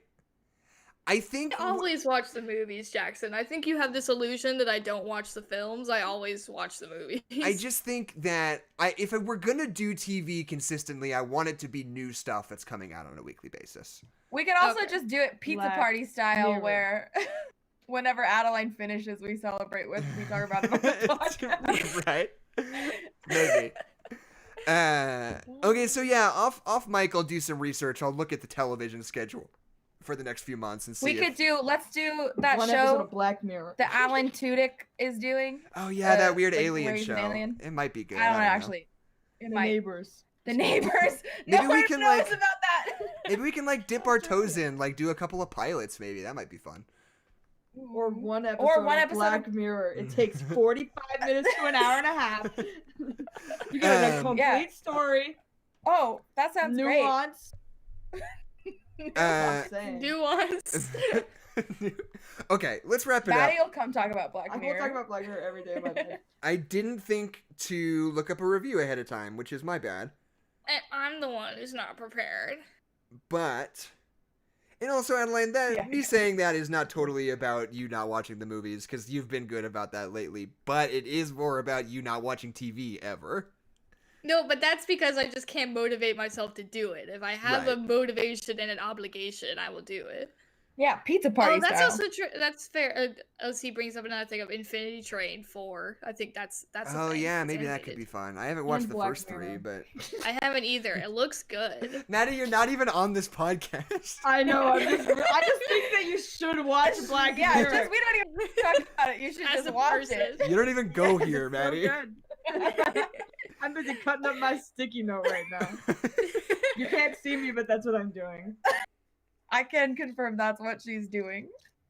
Jackson, I want you to find some really, really lukewarm takes about. I Planet already of the forgot what Apes. movie we talked about because it's been so long. The Guardians, no Planet of the Yeah, Apes. Guardians of the Planet Guardians of of the the Galaxy. Guardians of the Planet of the Apes. That'll probably Someone's be gotta one look out for eventually. them. Yeah, Guardians Guardians of of Gahul of the Gahul. Apes. We should do Guardians of Gahul. No. God, that fucking movie. Okay, if we do Guardians No, of we Gahul, we shouldn't. also have to do Strange Magics. I don't make the rules. I just work here. Do either of those movies. Oh. If we Guardians of watch Gahul one was shitty so animated boring. movie, we have So to watch boring. 2. Okay, fine. If you want to watch something boring and made me feel weird about my The childhood. snowman. No, I was not that. Because we already talked about it. Oh, like, But we could do the live action Where the Wild Things oh Are, God, I hate that movie. which was just like really depressing for no And like reason. everybody hated that movie, It was didn't they? horrible. Did Yeah. anyone like it? No. Okay. It was Like sad and like because scary the book and is dark. just like this kid is a brat and he goes to live with monsters and the monsters aren't all that great and he comes home and he's like, I appreciate my home now. Like, isn't that the That's so- book? Yeah, and he has soup. Yeah. He is soup. Because it's a picture book and you can just do like lots of stomping in a picture book and then that's it.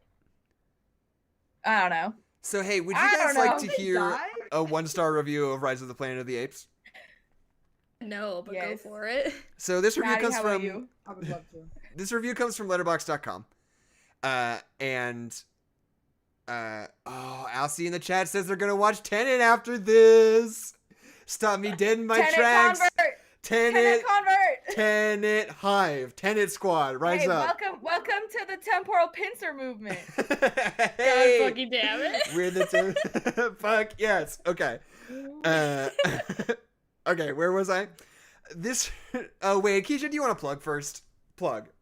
Oh, yeah. Hi, thanks for the podcast. Happy 100. If you'd like, you can follow us on Twitter at No Nerds Pod. You can follow Jackson at Jepperpack. You can follow Adeline at Hollowbackhorse. You can follow Maddie at Madison_Rhodes. I tweet lots of things about RuPaul's Drag Race. I don't have a Twitter, but you certainly can like, comment, share, subscribe, and join our Discord, because sometimes I pop in and I say something a little snarky and witty, but Usually it's sincere. about Tenet. It's always about Tenet. That's all that I have to say anymore. Anyway, let us know what movies you'd like us to do for our 103rd podcast. The end. Okay, so Da-da-da-da-da-da. yeah, sounds about right. Okay, so this review comes from Letterboxd.com. This person gives Rise of the Planet of the Apes 1 star, and they say, "I just don't understand why the ape is supposed to be the naughty boy? ? Amen. What? Honestly, same. What? What?